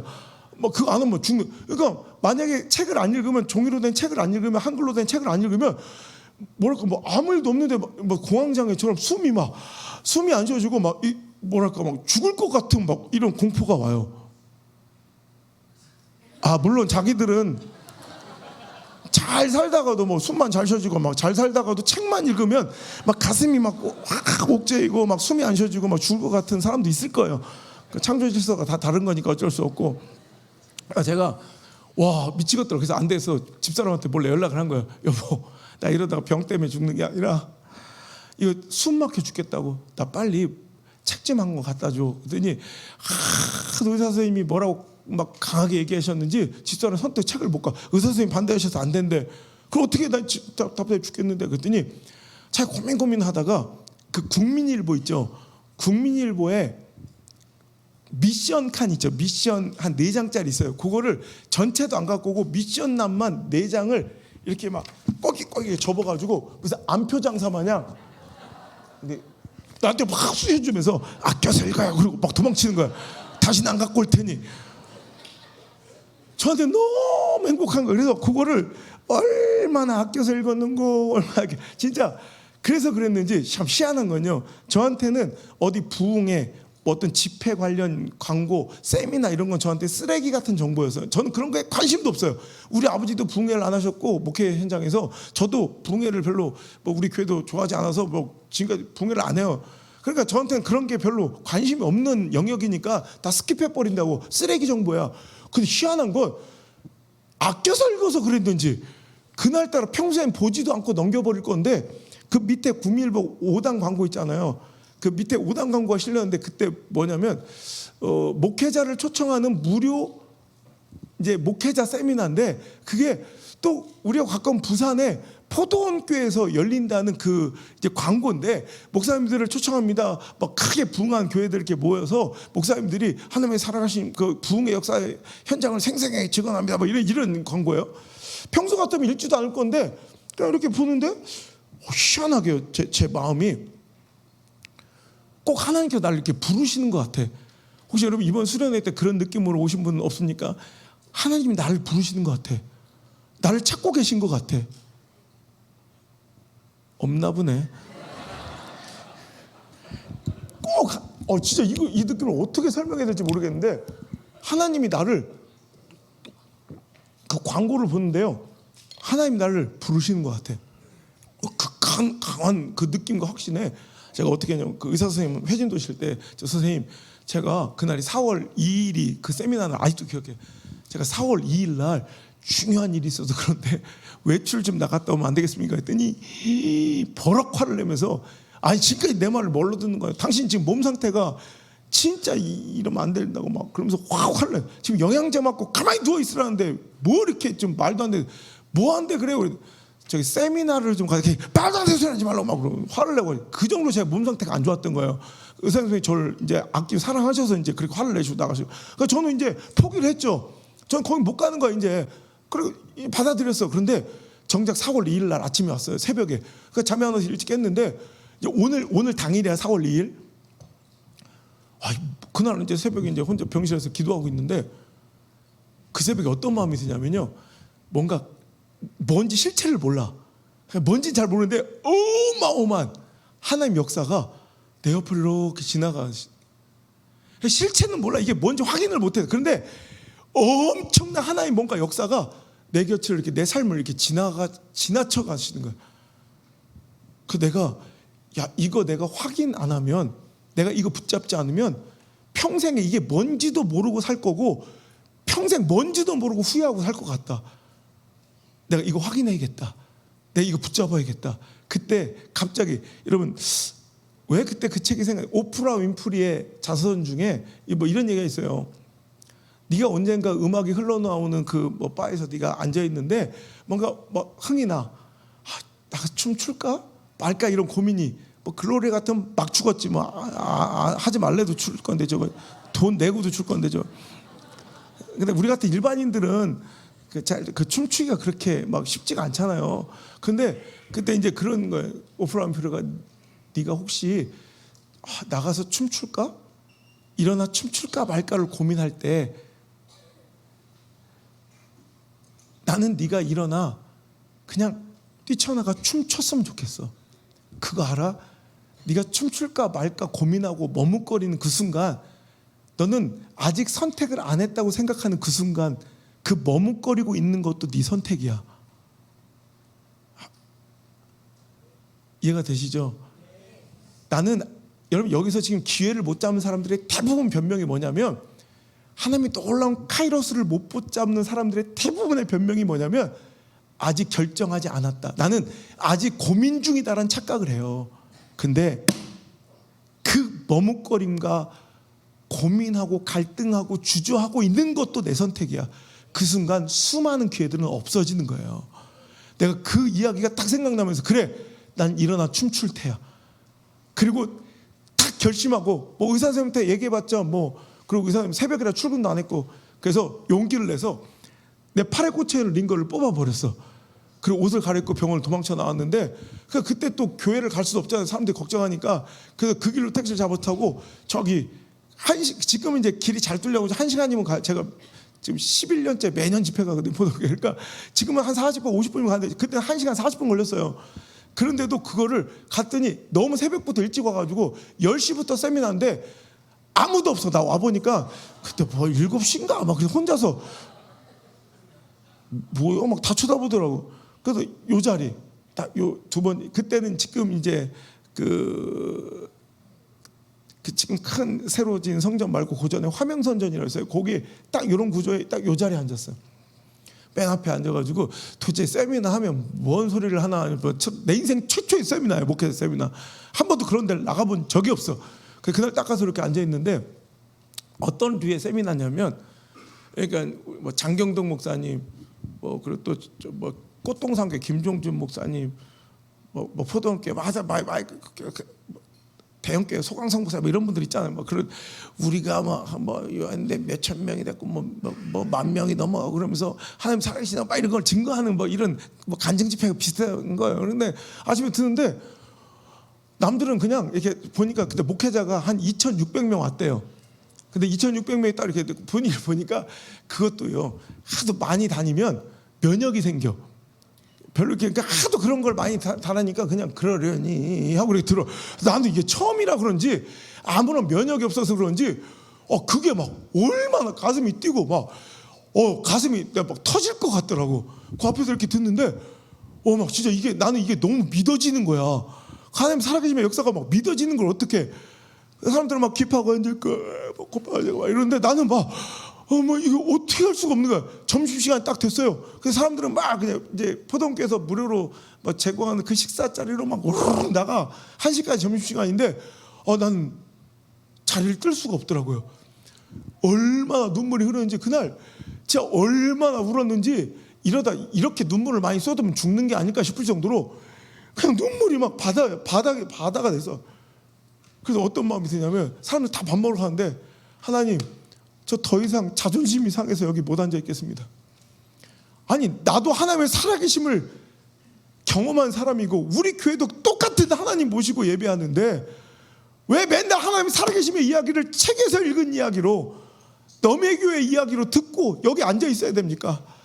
하나님 나도 하나님 살아계신 거 증거하고 싶어요.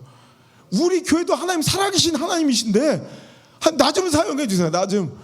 그럼 내가 목이 터질 정도로 내가 목에 피가 터질 정도로 피를 토할 정도로 내가 죽을 때까지 하나님 이렇게 살아계시다고 천하만만 다니면 내가 하나님 심부름 할 테니까 나 좀 사용해 주세요. 하나님 나 좀. 그래서 엉엉 울면서 내가 오늘부터 하나님 응답하실까지 금식하겠다고.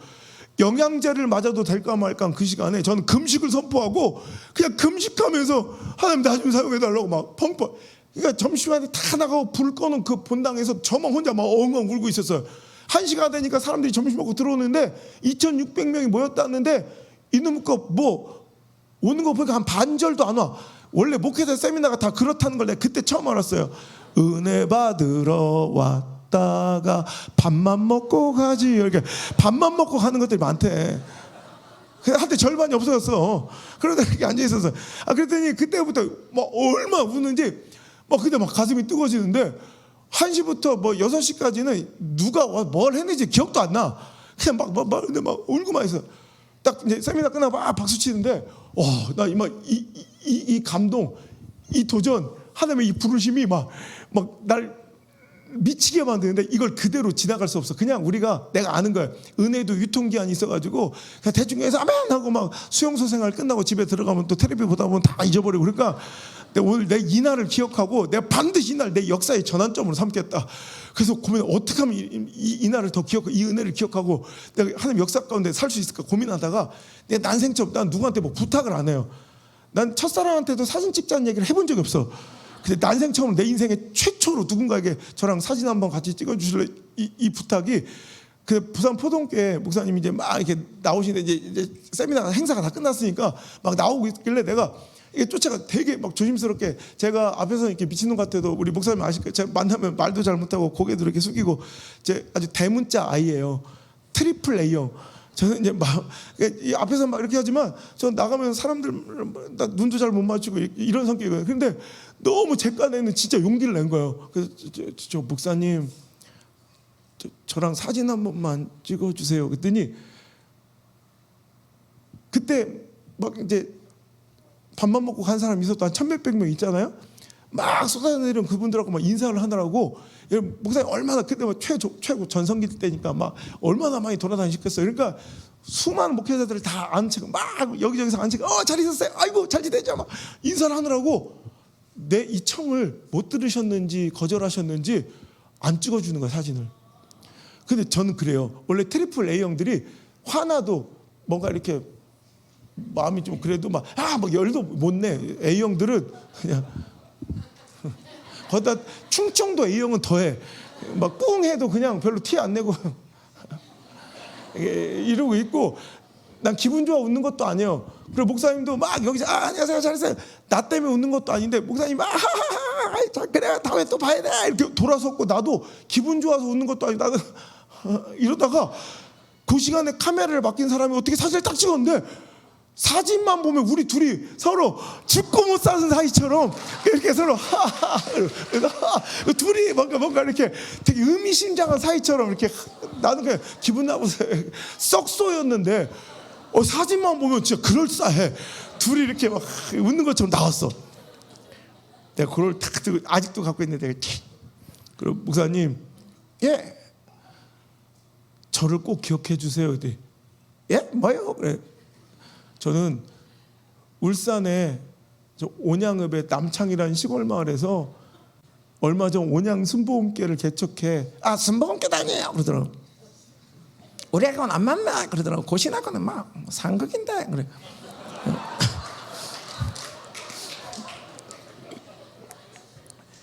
근데 왜요? 막 그래요. 저는 항상 청바지에다가 티셔츠에 가디건, 대학교 때부터 30년 동안 똑같은 패션인데 이제 브랜드만 더 좋아지지. 그때도 이제 청바지 입고 이렇게 딱 이렇게 티셔츠 입고 가니까 그 30대니까 얼마나 진짜 풋풋하고 대학생 같았겠어요. 그 젊은 놈이 우선 저를 꼭 기억해 주십시오. 제가 오늘은 밑에 앉아서 하나님이 살아계신 이야기 잘 들었습니다. 그랬더니 기억난다. 그 맨 앞에서 계속 철철 울고 있었지 그러더라고요. 그 놈이 저면 그래 앞에서 계속 울고 있대 그래. 목사님 오늘은 제가 비록 밑에 앉아서 당신이 하는 소리를 듣고 하나님 살아계심의 이야기를 내가 듣고 앉아 있었지만 목사님들 그 대가들이 와서 끼치는 은혜를 내가 받고 있는 수혜자였지만 목사님 그걸 꼭 기억해 주십시오. 제가 목사님을 다시 만나는 날은 그 똑같은 포지션에서 목사님 위에서 난 아래서 그 은혜 받고 있는 자로 만나지 않을 거고 목사님 서시는 그 강대상에 서서 내 삶에서 역사하신 우리 하나님 시퍼렇게 살아계신 그 하나님을 내가 증거하는 자로 만나게 될 것입니다. 그러니 저를 꼭 기억해. 저는 안우성 목사라고 합니다. 근데 놀라워라. 이 시대에 이렇게 젊고 패기 있고 도전적인 젊은 목회자가 다 있다니 놀라워라. 뭐 이럴 줄 알았어요? 이게 뭐야 이거 뭐야 또라이야 뭐야. 그리고 그냥 가시는 거예요. 그러니까 집회 다니다 보면 별 희한한 것들이 많아요. 이 정도면 다 받겠지 하는데 또 있어. 독특한 캐릭터가 나는 솔로에 계속 나오는 것처럼 집회 다니다 보면 별게 다 있어요. 그러니까 그분도 좀 약간 경계를 하더라고요. 이 정도로는 성이 안 차. 그래가지고요 기다렸어. 사람들이 막 정신없으니까 다 나가기를 기다렸어. 6시 반이 넘으니까 사람들이 다 이제 갔어요. 그 앞에서 기다렸어. 그랬더니 그때 이제 부목사 몇 명을 대동하고 김 목사님 막 이렇게 나오더라고. 그래서 내가 또 쫓아갔어. 목사님 그때 아직도 안 갔어요. 그랬더니 그때부터는 이 경계 수준이 아니라 이제 약간 두려워해. 원래 그래요. 약간 미친 놈들 많아가지고 막 내가 막 달려오니까 막 근데 갑자기 부목사들이 저를 탁 이렇게 뭐 카드를 치더라고. 아직도 안 가고 뭐야? 그래. 그래서 제가 목사님, 내 가슴이 터질 것 같아서 이대로 못 간다고. 아까 사진 찍었잖아. 그래. 그게 아니라 목사님, 내가 시계를 보여줬어요. 목사님 지금 몇 시입니까? 뭐야? 근데 6시 35분이네. 저 안호성도 기억하고 오늘 이 시간도 기억하십시오. 뭐예요? 그래. 그래서 제가 그 자리에서 수첩을 꺼내서 4월 2일 PM 6시 35 딱 시간까지 써 사인을 딱 해서 해달라고 한 것도 아닌데 내가 사인해서 딱 찍어주셔서 이게 뭡니까? 그래.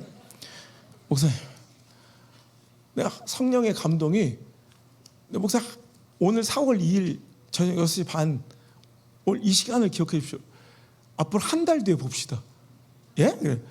앞으로 한 달 뒤에 내가 목사님 서신 강대상에서 하나님 살아계신 걸 증거하며 우리가 다시 만나게 될 터이니 저를 꼭 기억하시고 이 시간을 4월 2일 6시 35분을 기억해 달라고 사인해 줬더니 그때부터 부목사들이 옆에서 막 떼기 저리 안 가 막 새끼 막 미친놈이라고 막 진짜 대놓고 막 미친 소리 하고 있다 꿈 같은 소리 하고 앉았다 막 웃는 거예요. 막 왜냐하면 대충 이런 도전과 감동들이 오면 목사님 저를 기억하십시오.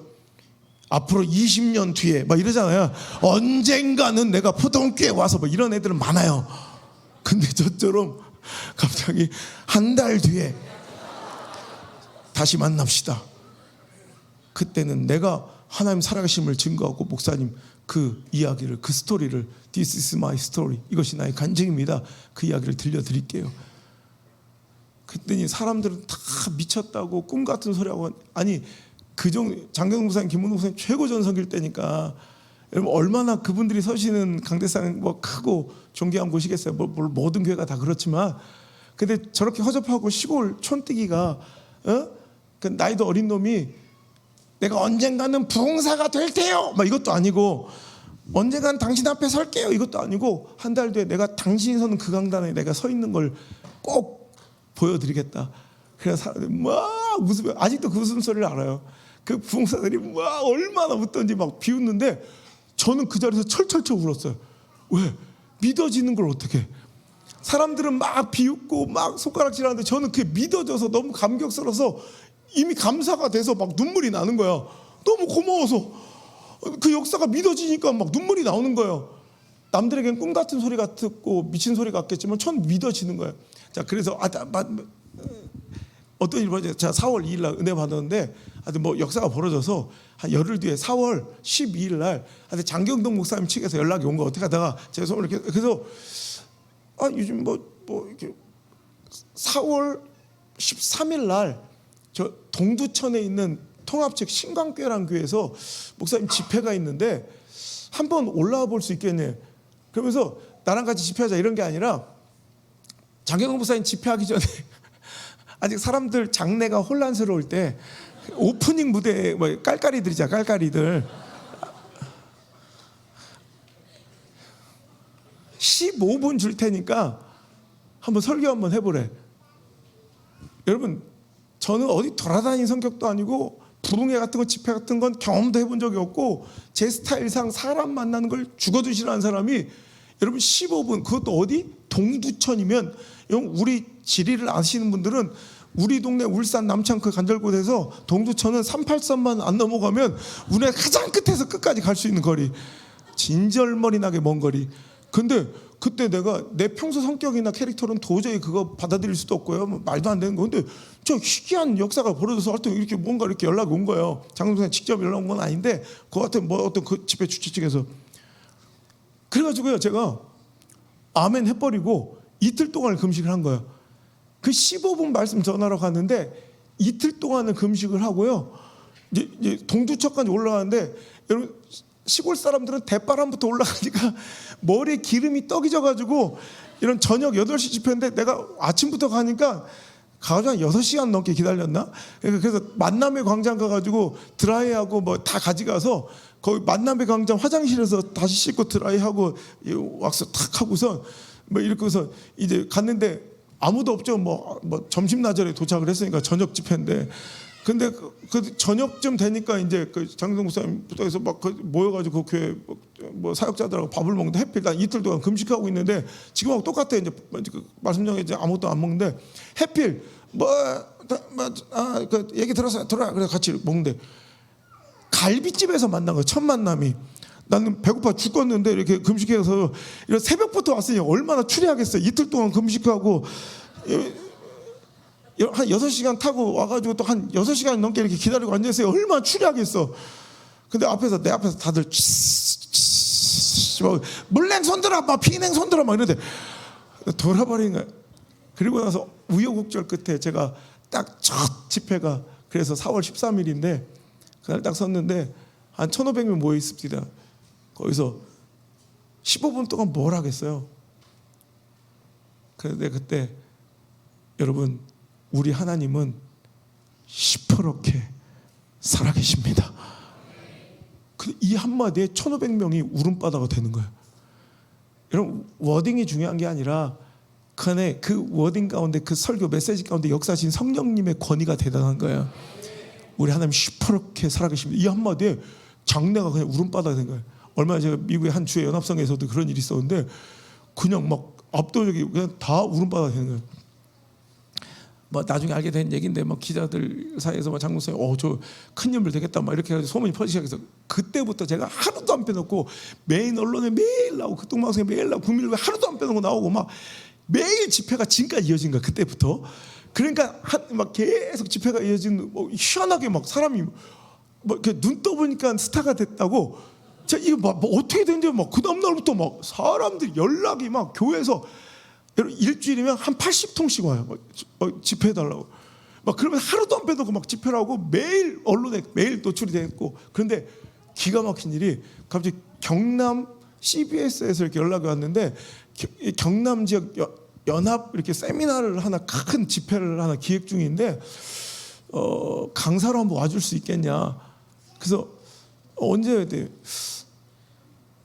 5월 3일인데 강사가 2명이라는 거, 더블 강사라는 거예요. 한 명은 안우성 목사님 당신이고 한 명은 김문능 목사님이래.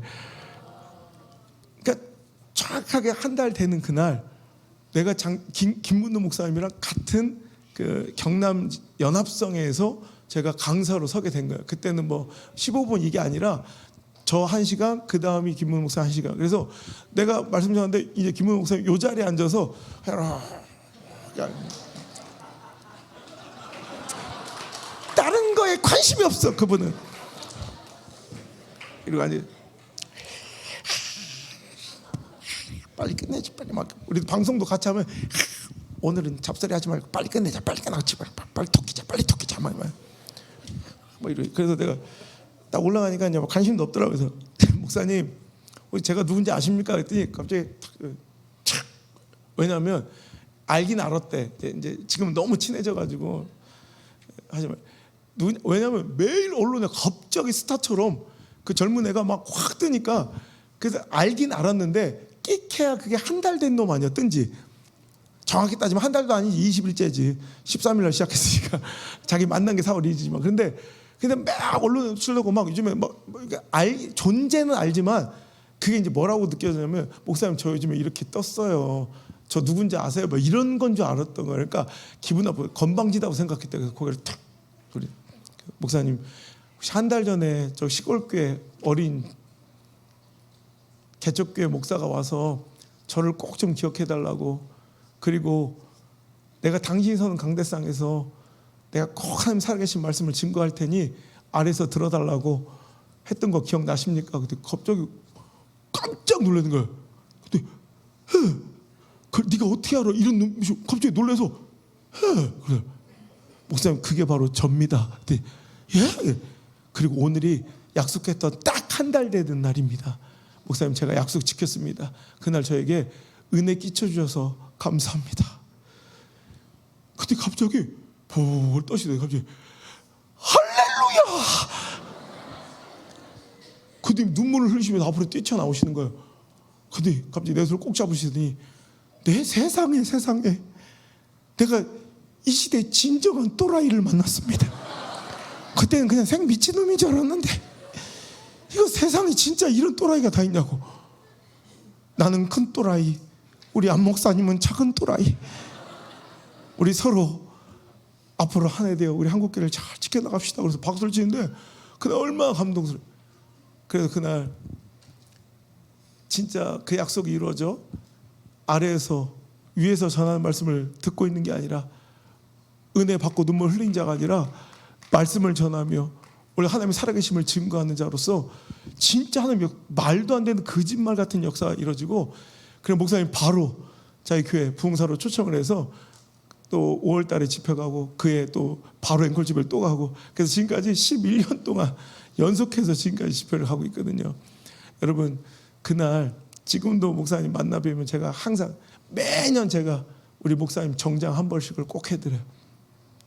저는 은혜를 잊지 않. 왜냐하면 또 만날 때마다 어찌 보면 포동교에서 베풀어진 그 잔치에 정말 시대적 한 인물이 나온 거잖아요. 그러니까 자기들도 굉장히, 그런데 그때마다 항상 하는 얘기가 귀에 딱 안 목사님 그때 말해, 안 목사님 때문에 하나님 안 목사님 부른데 우리 포도교회를 사주세요. 그날 7천만 원 써서 7천만 원 막 꿈에도 나 7천만 원 써서 그날 2,600명에다 7천만 원. 제가 그래요. 그날 제가 갈 때마다 저는 항상 은혜 빚지마 이렇게 바빠져도 정말 어떤 때는 일정 낼 수 없는 시간에도 목사님 부탁하시면 무조건 거기는 제가 은혜 갚으러 가고 목사님과 꼭 정장 한번 해드리는데, 그날 7천만 원을 써서 누군가 멍석을 깔아준 거야. 이렇게 누구든 나와서 하나님 역사에 춤춰보라고 7천만 원짜리 멍석이 깔린 거야. 이해가 되세요? 우리 멍석 깔아주면 못 논다고 이러잖아요, 그죠? 멍석을 깔아주고 무대를 만들어주고 마음껏 춤추라고, 한 역사에 한번 누구든지 나와서 춤추라고 멍석을 깔아줬는데 2,600명이 그 멍석을 이렇게 그냥 밟고 지나, 그날을 거기 모였던 2,600명 아무도 기억 못할걸요? 그냥 그 멍석을 밟고 지나간 거예요. 다 그 멍석을 아무도 기억하지도 가치도 없게 생각하면 다 밟고 지나갈 때 그 멍석에서 안호성 한 사람만 덩실덩실 그 하나님 역사에 춤춘 거야. 이런 그 역사, 아무도 그날 그 시간을 기억하지, 왜? 가치 없으니까, 자기에게는 아무런 의미가 없는 시간이니까. 2,600명이 밟고 지나간 의미 없어 보이는 그 멍석에 저는 춤췄기에, 그때를 누렸기에, 그 기회를 잡았기에 오늘 저와 여러분이 이렇게 만날 수가 있는 거예요. 여러분, 저는 그래서 지금도 그래요.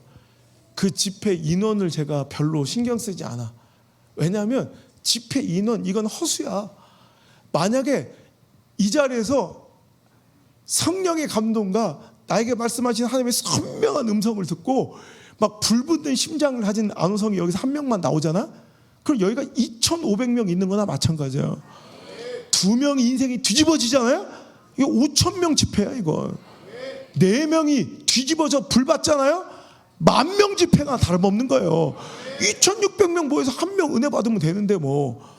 오늘 여러분, 지금이 당신의 때인 줄 믿으시기 바라요. 하나님께서 간절히 부르시는 그 한 사람이 여러분 하나님 역사에 춤추라고 지금 멍석을 깔아준 거예요.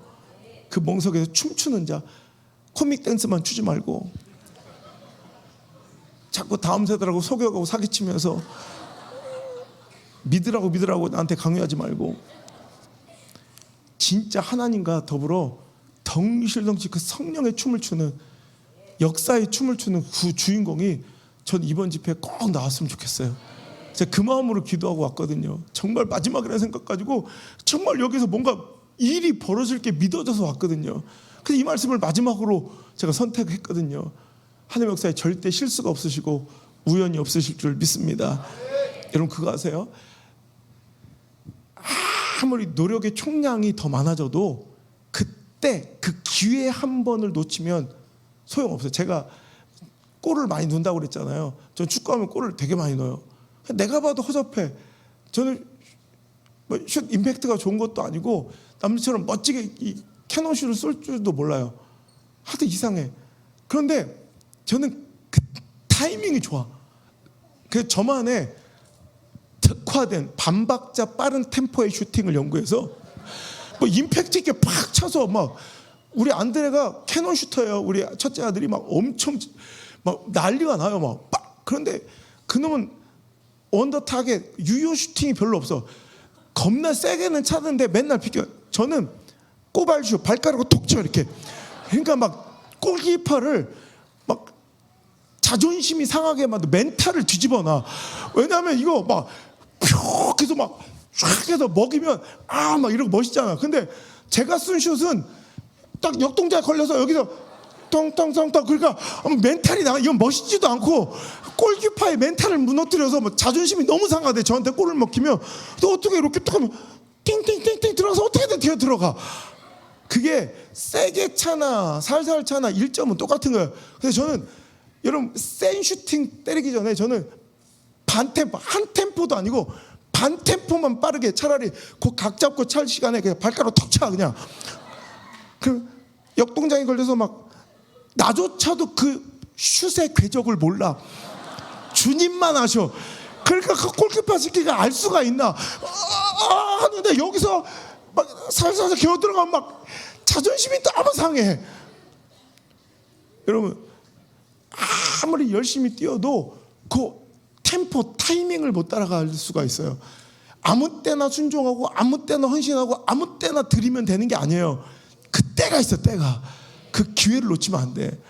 전 지금도 그날만 생각하면 와, 그날 내가 그 역사를 지나쳐 갔더라면 난 지금 어떻게 살고 있을까? 내가 감히 우리 최 목사님을 만날 수 있었겠어요? 여러분, 내가 어디 돌아다니면서 내 소울메이트, 나의 롤 모델이자 나의 가장 영적인 친구, 최고령 친구 최병동 목사인데 항상 전 세계 다니면 다 얘기해요. 샘선교회 얘기 안 하는 데가 없어요. 최 목사님이 항상 자랑하거든. 내 친구 중에 막내가 64살이요. 이번에 막내 생겼다. 김정민 목사. 내년에 올 건데 여러분, 여기 최 목사님 그 나의 영적인 롤 모델, 나의 스승 되신 우리 최 목사님이 부르시니까 무조건 오라. 근데 제가 목사님이 요청하시면 무조건 가야죠. 근데 미안한데 4일 오래요. 4일이요? 목사님이 4일 가요. 그래서 난 3일 가는데 아니나 다를까 저도 4일 와야 돼. 그래서 친구만 4일 보내놓고 저만 또 3일 오면 또 사기치는 것 같으니까 저도 할 수 없이 4일 오는 거예요. 그 간절함이 있어야 돼.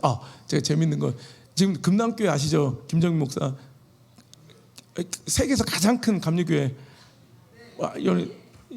세계 탑 10 안에 들어가는 교회예요. 그런데 제가 그 교회를 지금도 이제 5년째, 내년에는 그래서 여기를 못 온 게 그 두 번이나 내년엔 2번 집회를 가야 되거든요.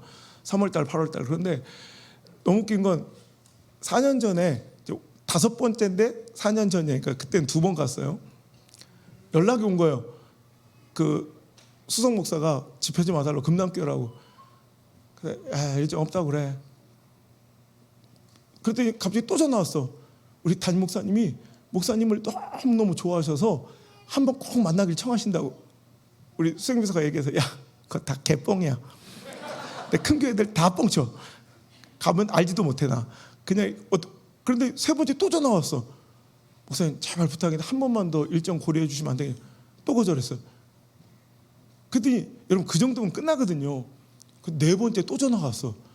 저도 너무 민망하고 송구한데 담임 목사님이 전화를 할 수 없이 합니다. 한 번만 더 고려해 달랍니다. 거짓말이야. 아니야. 5번, 6번 전화가 와요. 진짜인가? 근데 7번째 또 전화가 왔어요. 목사님 와주시면 안 됩니까? 가자. 이건 진짜 같다.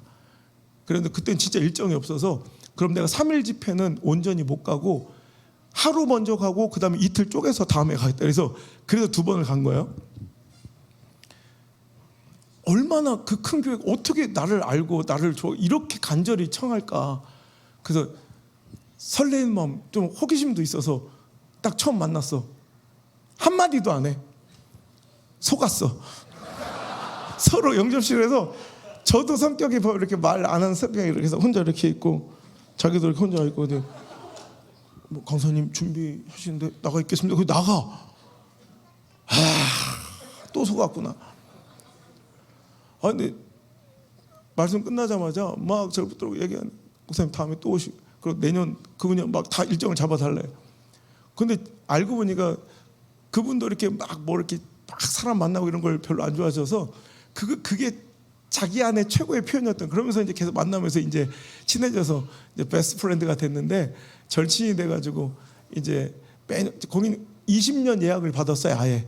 그래서 20년 3월 둘째 주 무조건 20년 그 은퇴할 때까지 내가 가야 되는데 내년에는 또 같이 성지순례도 부부끼리 4명이 같이 가고 그다음에 또 미국 집회할 때 내가 아주 장로님들한테 선언을 했어요. 우리 김 목사님 이렇게 이제 똑같은 영적 결과 이런 복음주의적 가치를 가진 교회들이 연합해야 된다. 전 세계 이런 교회들이 이제 몇 개 안 남았다. 거의 천연 기념물 같은 이 교회들이 모이고 뭉쳐야 된다. 그래서 앞으로 1년에 이제 2달은 나한테 빌려달라. 그래서 나랑 같이 이제 집회 다니기로. 그래서 미국 집회하고 전 세계 집회를 이제 같이 다닐 건데, 이번에 집회할 때 이야기예요. 이제 3월 두째 집회를 하고 있는데 같이 밥을 먹고 이제 집사람하고 친해서 가족 모임을 1년에 2번 정도 하거든요. 온 가족이 모여서 같이 이제 울산 부산에 저 항상 내려오셔서 같이, 이번에도 미국에 있는 애들 다 오고 우리도 와가지고 같이 3일 동안 1년에 2번 3번 꼭 만나요. 가족 모임을 하는데, 그래서 저 자갈치 시장에 특이한 연탄불에 막 거먹는 그거 집에 꼭 가서 이렇게 항상 밥을 먹고 이렇게 항상 우리 코스가 있어. 근데 목사님, 우리 집사람과 같이 이제 4시 식사를 하는데, 제가 목사님이랑 친한 거 알고 사람들이 목사님 관련된 걸 자꾸 나한테 이렇게 막 연락하고 부탁이 와요. 그러면서 밥 먹고 있는데 갑자기 카톡이 온 걸 보여주는 거예요. 목사님 참 바쁘셔. 이번에 여기 집회 간다고 프랜카드가 붙여있네. 그러면서 그냥 밥 먹다 우연히 그때 누가 지나가다 제 프랜카드가 붙여진 걸 보고 사진을 찍어서 김정민 목사한테 보내서, 김정민 목사 밥 먹다가 목사 이런 때 봤는데 한번 봐도 내가 모르겠는 거야. 이 교회를 안우성 목사 초청, 그것도 그때 3월이니까 봄인데 가을 부흥회. 지금 봄인데 뭘 가을 거를 붙여놓고 내가 일정을 다 모를 수 있으니까, 그래서 내가 잘 모르겠는데, 그래서 우리 그 자리에서 우리 사무실로 전화, 야 혹시 이렇게 프랜카드가 가을 집회가 있다는데 난 이거 잘 모르겠는데 너 혹시 아냐? 그랬더니 갑자기 목사님 그게 일정 준 적이 없습니다. 그래. 이게 무슨 일이야? 야, 그럼 뭔가 사고가 난 것 같다. 거긴 지금 프랜카드를 걸고 대대적으로 홍보를 하고 있단다. 근데 전화가 오는데, 목사님 이 교회가 벌써 4년째, 그러니까 저희 경산중앙교회라고 제가 한 6번 집회 간 교회가 있는데, 거기 부목사 출신이 저기 경기도로 와서 한 1,000몇백 명 되는 큰 교회 담임이 됐는데, 저를 이제 그때 은혜를 받아서 제가 담임이 돼서 이제 집회를 청하고 싶어서 4년째 요청을 했는데 계속 거절당한 교회래요. 저는 몰랐는데 그 사무실에서는 비서는 알더라고. 4년째 연락 왔는데 목사님 결국 일정을 못 준 교회인데 왜 이런 프랜카드를 붙였는지 모르겠습니다. 그래서 야 한번 전화해봐. 뭔가 착오가 생긴 것 같아. 그래서 전화를 했더니 밥 먹고 있는데 비서가 전화 왔어. 목사님 막 웃으면서, 목사님 우리가 일정 안 준 거 맞고요, 믿음으로 붙였답니다. 그래. 에? 하도 까이니까 4년째 거절당하고 그냥 이번에는 믿음으로 붙이자. 그래서 봄부터 붙여놓고 있대요. 그냥 지금까지도 안수 목사가 가을에 온다고. 그래서 어쩐지 일시가 안 써있더라고. 가을 부흥회 해라고 붙여놓은 놨어. 너무 웃긴 거예요. 그래서 내가 그 담임 목사 전화 좀 달라고 그래서 내가, 그럼 내가 못 가면 어떡하려고 그래. 그럼 어쩔 수 없이요, 전 목회 위기를 맞이하고 수많은 지탄과 손가락질을 당하겠지요. 뭐 그거면 되죠. 뭐 이래. 그럼 됩니까 목사님? 이게 무슨 일입니까?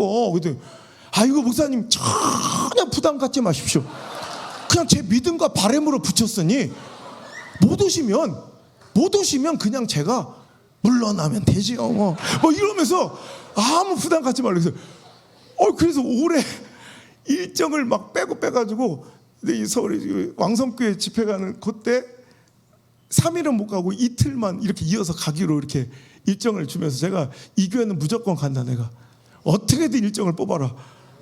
내가 그 모습을 보면서, 야 하나님이 이런 마음으로 찾아오는 은혜를 갈망하는 성도들이 있다면 얼마나 이쁘실까.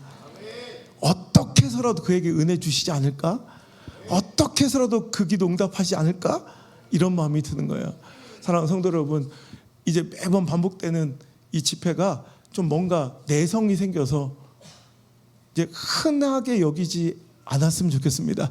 저를 잘 대해달라는 얘기가 아니라 다른 모든 집회 순간순간, 아니면 매 주일 사자 목사님을 통해 선포되는 그 은혜의 현장의 자리, 여러분 그것이 당연하게 여겨지며, 여러분 내성이 생겨 아무것도 기대하지 않고 여러분 설레지 않는 마음으로 있는 내 모습이 보이걸랑, 여러분 회개하시길 바라고요.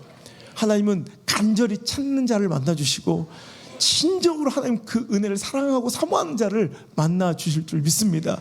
그 사랑과 은혜와 은총과 축복을, 응답을 덧입혀 주실 줄 믿습니다. 그 마음으로 나오셔야 돼. 헌신과 순종도 마찬가지입니다. 아무 때나 내가 상황되고 처지되면 드릴게요가 아니라 여러분 하나님이 원하실 때 그때 온팡지게 헌신하고 순종하고 헌신함으로 하나님의 영광을 누릴 수 있길 바라요. 제가 마지막이니까 내년 오기지. 그래도 하나만 더 얘기해 드릴게요. 제가 CNN 뉴스 가운데 저는 이제 미국 뉴스, 외국 뉴스를 BBC 같은 거, 영국 뉴스나 외국 뉴스를 좀 많이 봐요. 왜냐면 우리 뻔한 우리나라 뉴스에서는 여러분이 다 아는 예화하면 되게 싫어하더라고. 그리고 아는 척 깐족깐족 아는 척하고 막 입을 삐죽삐죽 거리는 사람이 있어. 그래서 최대한 모르는 예화를 찾으려고 책도 요즘에는 옛날 한 10권 읽으면 될 걸 요즘에 한 100권 읽어야 돼. 그래서 재밌는 기사를 봤는데 뉴스 한 꼭지가 한 노인이 이렇게 앉아서 인터뷰를 하더라고, CNN에서. 근데 CNN에 나와서 인터뷰할 만한 웬만한 시대적 인물이면 제가 웬만하면 이름 석자 이름 미국이니까 이름 석자는 아니긴 하여튼 그 이름은 들어봤을 법한데 전혀 못 들어본 사람이에요.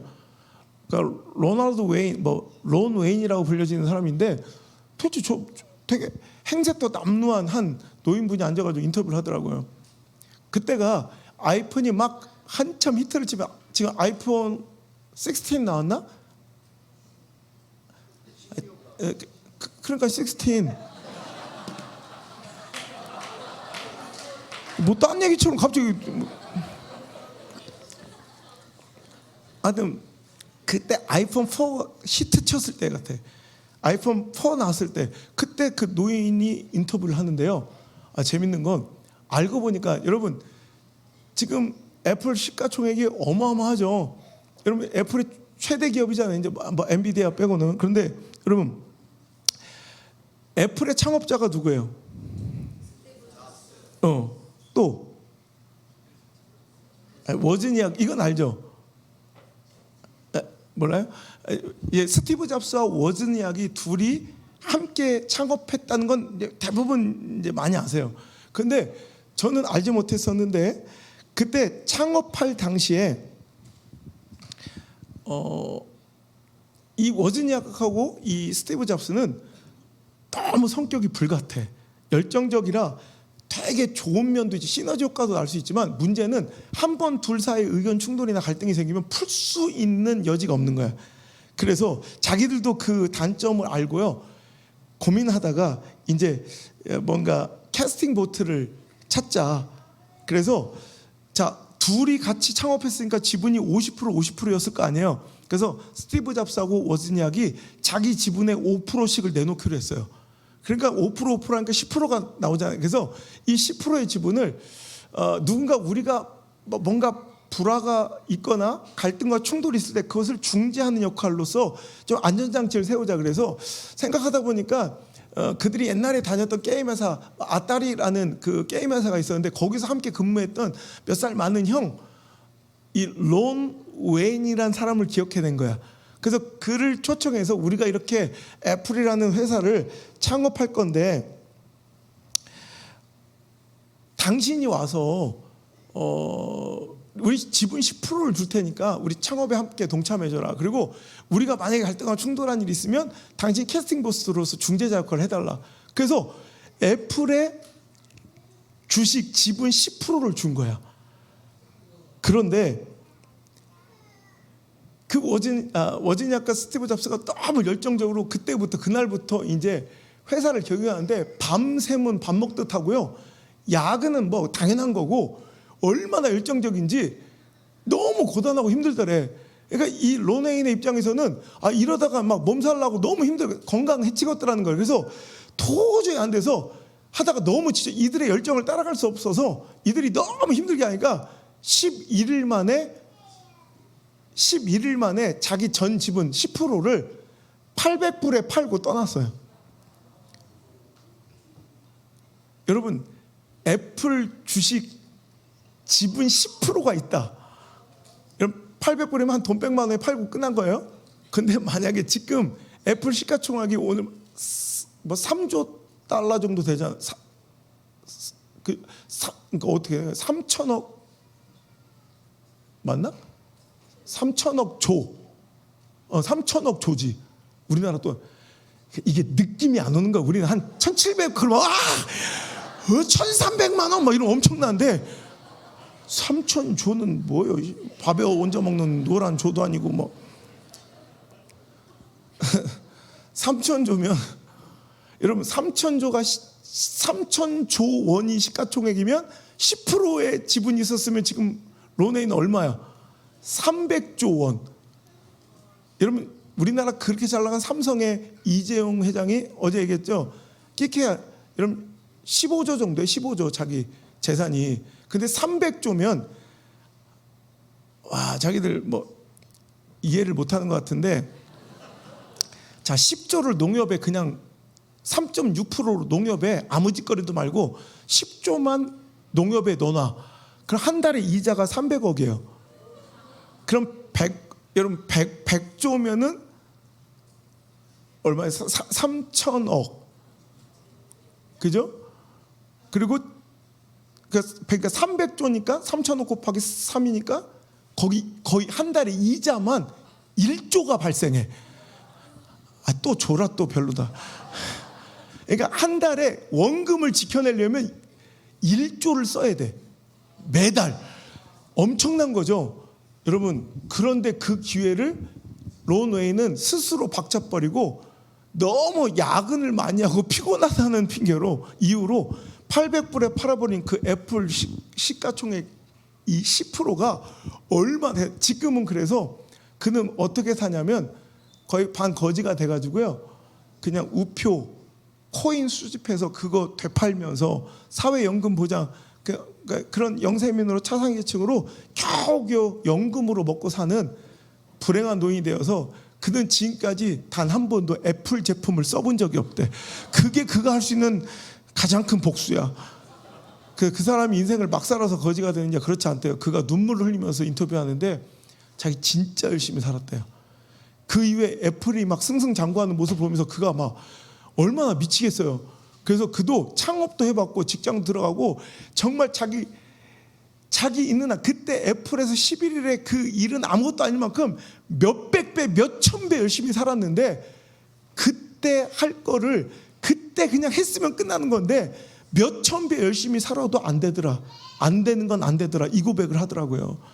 여러분 오늘 해야 될 때가 있고요. 오늘 해야 할 일이 있고요. 지금 해야 할 순종이 있고요. 지금 들어야 될 헌신이 있고요. 지금 받아야 될 사명이 있다는 거예요. 나중에 1000배를 더해도 10,000배를 더해도 안 될 오늘 이 순간, 지금 이 순간 2025년 나에게 주신 그 말씀을 순종하고 사명에 아멘으로 응답하고 여러분 헌신하고 희생하며 나아가서 여러분 먼 훗날 하나님의 놀라운 역사의 주인공 후회하며 탄식하며 인터뷰한 자가 아니라 안성 목사처럼 하나님의 그 역사를 제가 이 간증 잘 안 하는데 6년 만에 와서 하네. 안성 목사처럼 이렇게 시퍼렇게 살아계신 하나님의 역사를 이것이 나의 간증입니다. 이것이 내 삶의 역사지 하나님의 흔적입니다. 그 스티그마를 자랑할 수 있는 여러분 여기 주인공들이 많이 보여요.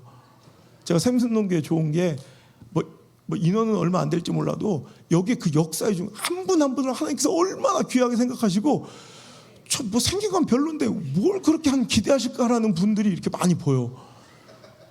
내가 그래서 우리 집사람한테 전화해서 내가 솔직히 샘슨동교회에 좀 부러운 게 있다. 하나님 정말 관심 있게 지켜보시는 사람들이 집회하다 보면 많이 눈에 띈다.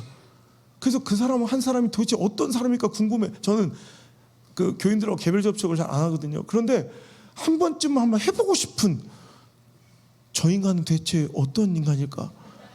저 사람은 도대체 어떤 사람일까? 저 인생은 도대체 어떤 인생이게 하나님께 저렇게 관심이 많으실까? 그러니까 이런 말씀을 전하다 보면 그게 보여요. 그래서 내가 집사람한테 정말 대단한 저력이 있는 교회다. 오늘 했던 얘기예요. 너무 그렇게 많이 쳐다보면 내가 민망하잖아.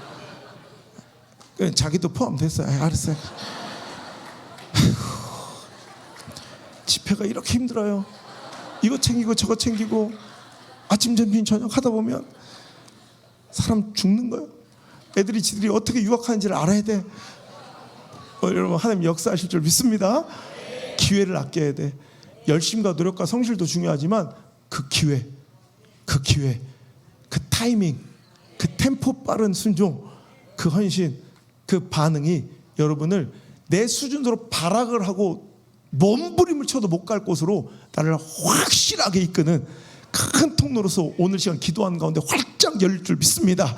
믿으십니까? 오늘 찬양할 때 하나님, 내가 하나님 부르심에 순종하며 그 뜻대로 살기를 원합니다. 그 인생이, 그 사명이, 그 헌신이, 그 순종이 아무리 거친 길처럼 보일지라도 그 좁은 길을 선택하겠습니다. 우리 그 마음 담아 우리 기도하는 마음으로 우리 간절히 찬양하고 기도합시다.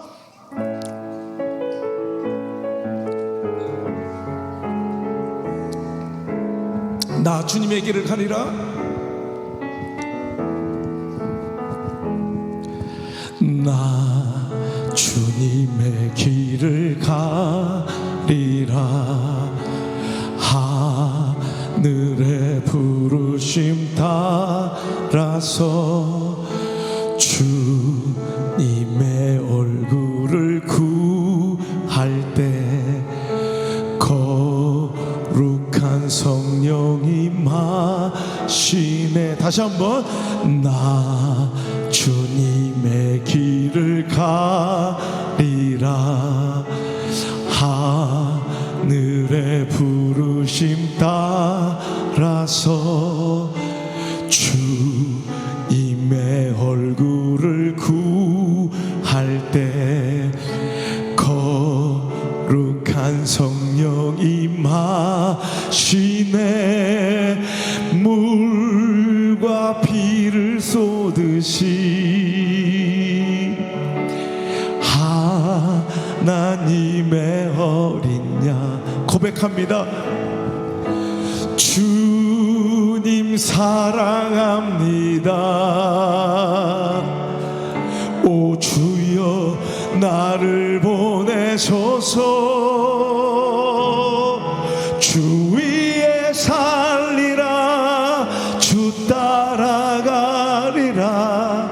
내 생명 다하여 주 복음 전하리. 곧 승리하리라. 그날은 오리라. 난 결코 돌아서지 않. 주 위에 살리라. 주 위에 살리라. 주 따라가리라. 내 생명 다하여 주 복음 전하리. 곧 승리하리라. 그날은 오리라. 난 결코 돌아서지 않. 물과 피를 쏟으신 물과 피를 쏟으신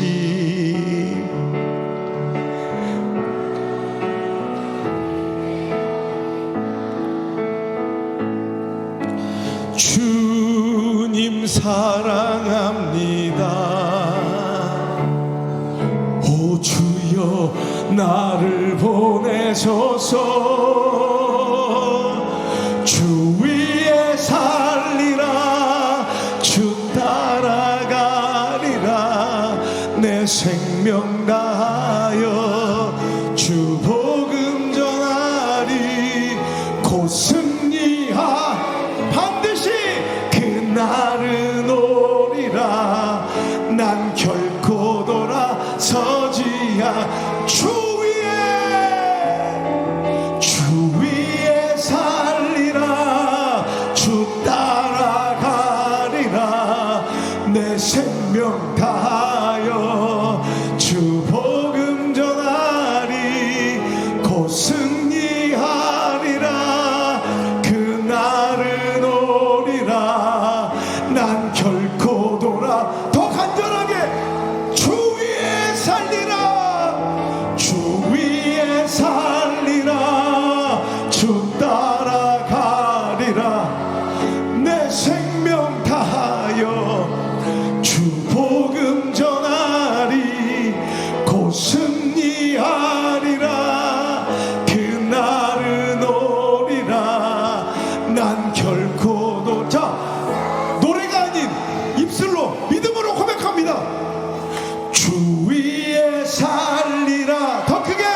주 따라가. 선포하세요.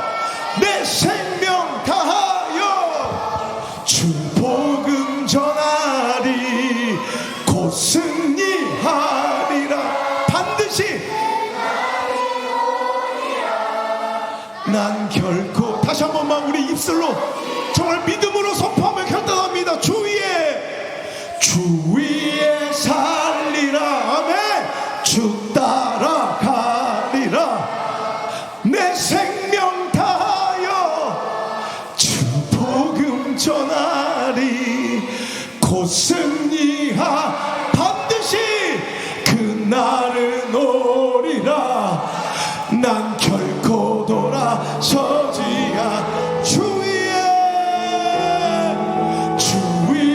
살리라. 주 따라가리라. 내 생명 다하여 주 복음 전하리. 곧 승리하리라. 믿으시길 바랍니다.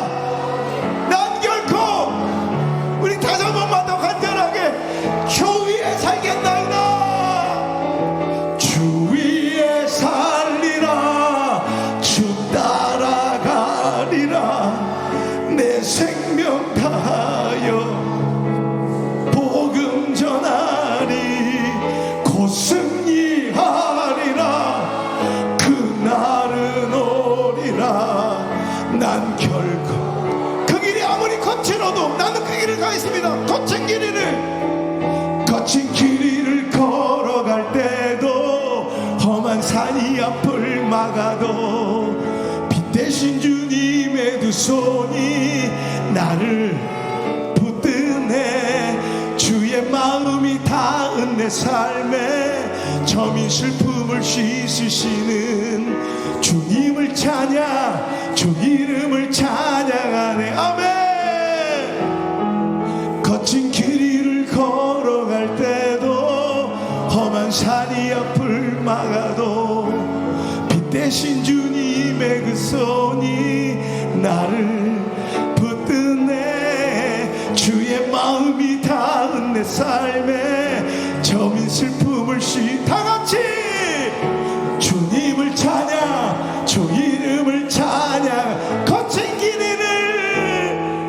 거친 길이를 걸어갈 때도 험한 산이 앞을 막아도 빛 대신 주님의 두 손이 나를 붙드네. 주의 마음이 닿은 내 삶에 점인 슬픔을 다같이 선포합니다. 주님을 찬양, 주 이름을 찬양하네. 아버지 하나님, 기회를 아끼라 하시는 하나님의 그 생생한 음성을 듣게 하시니 감사합니다. 이번 집회에 나를 부르신 하나님의 음성을 들었습니다. 그 약속을, 그 소망을 들었습니다.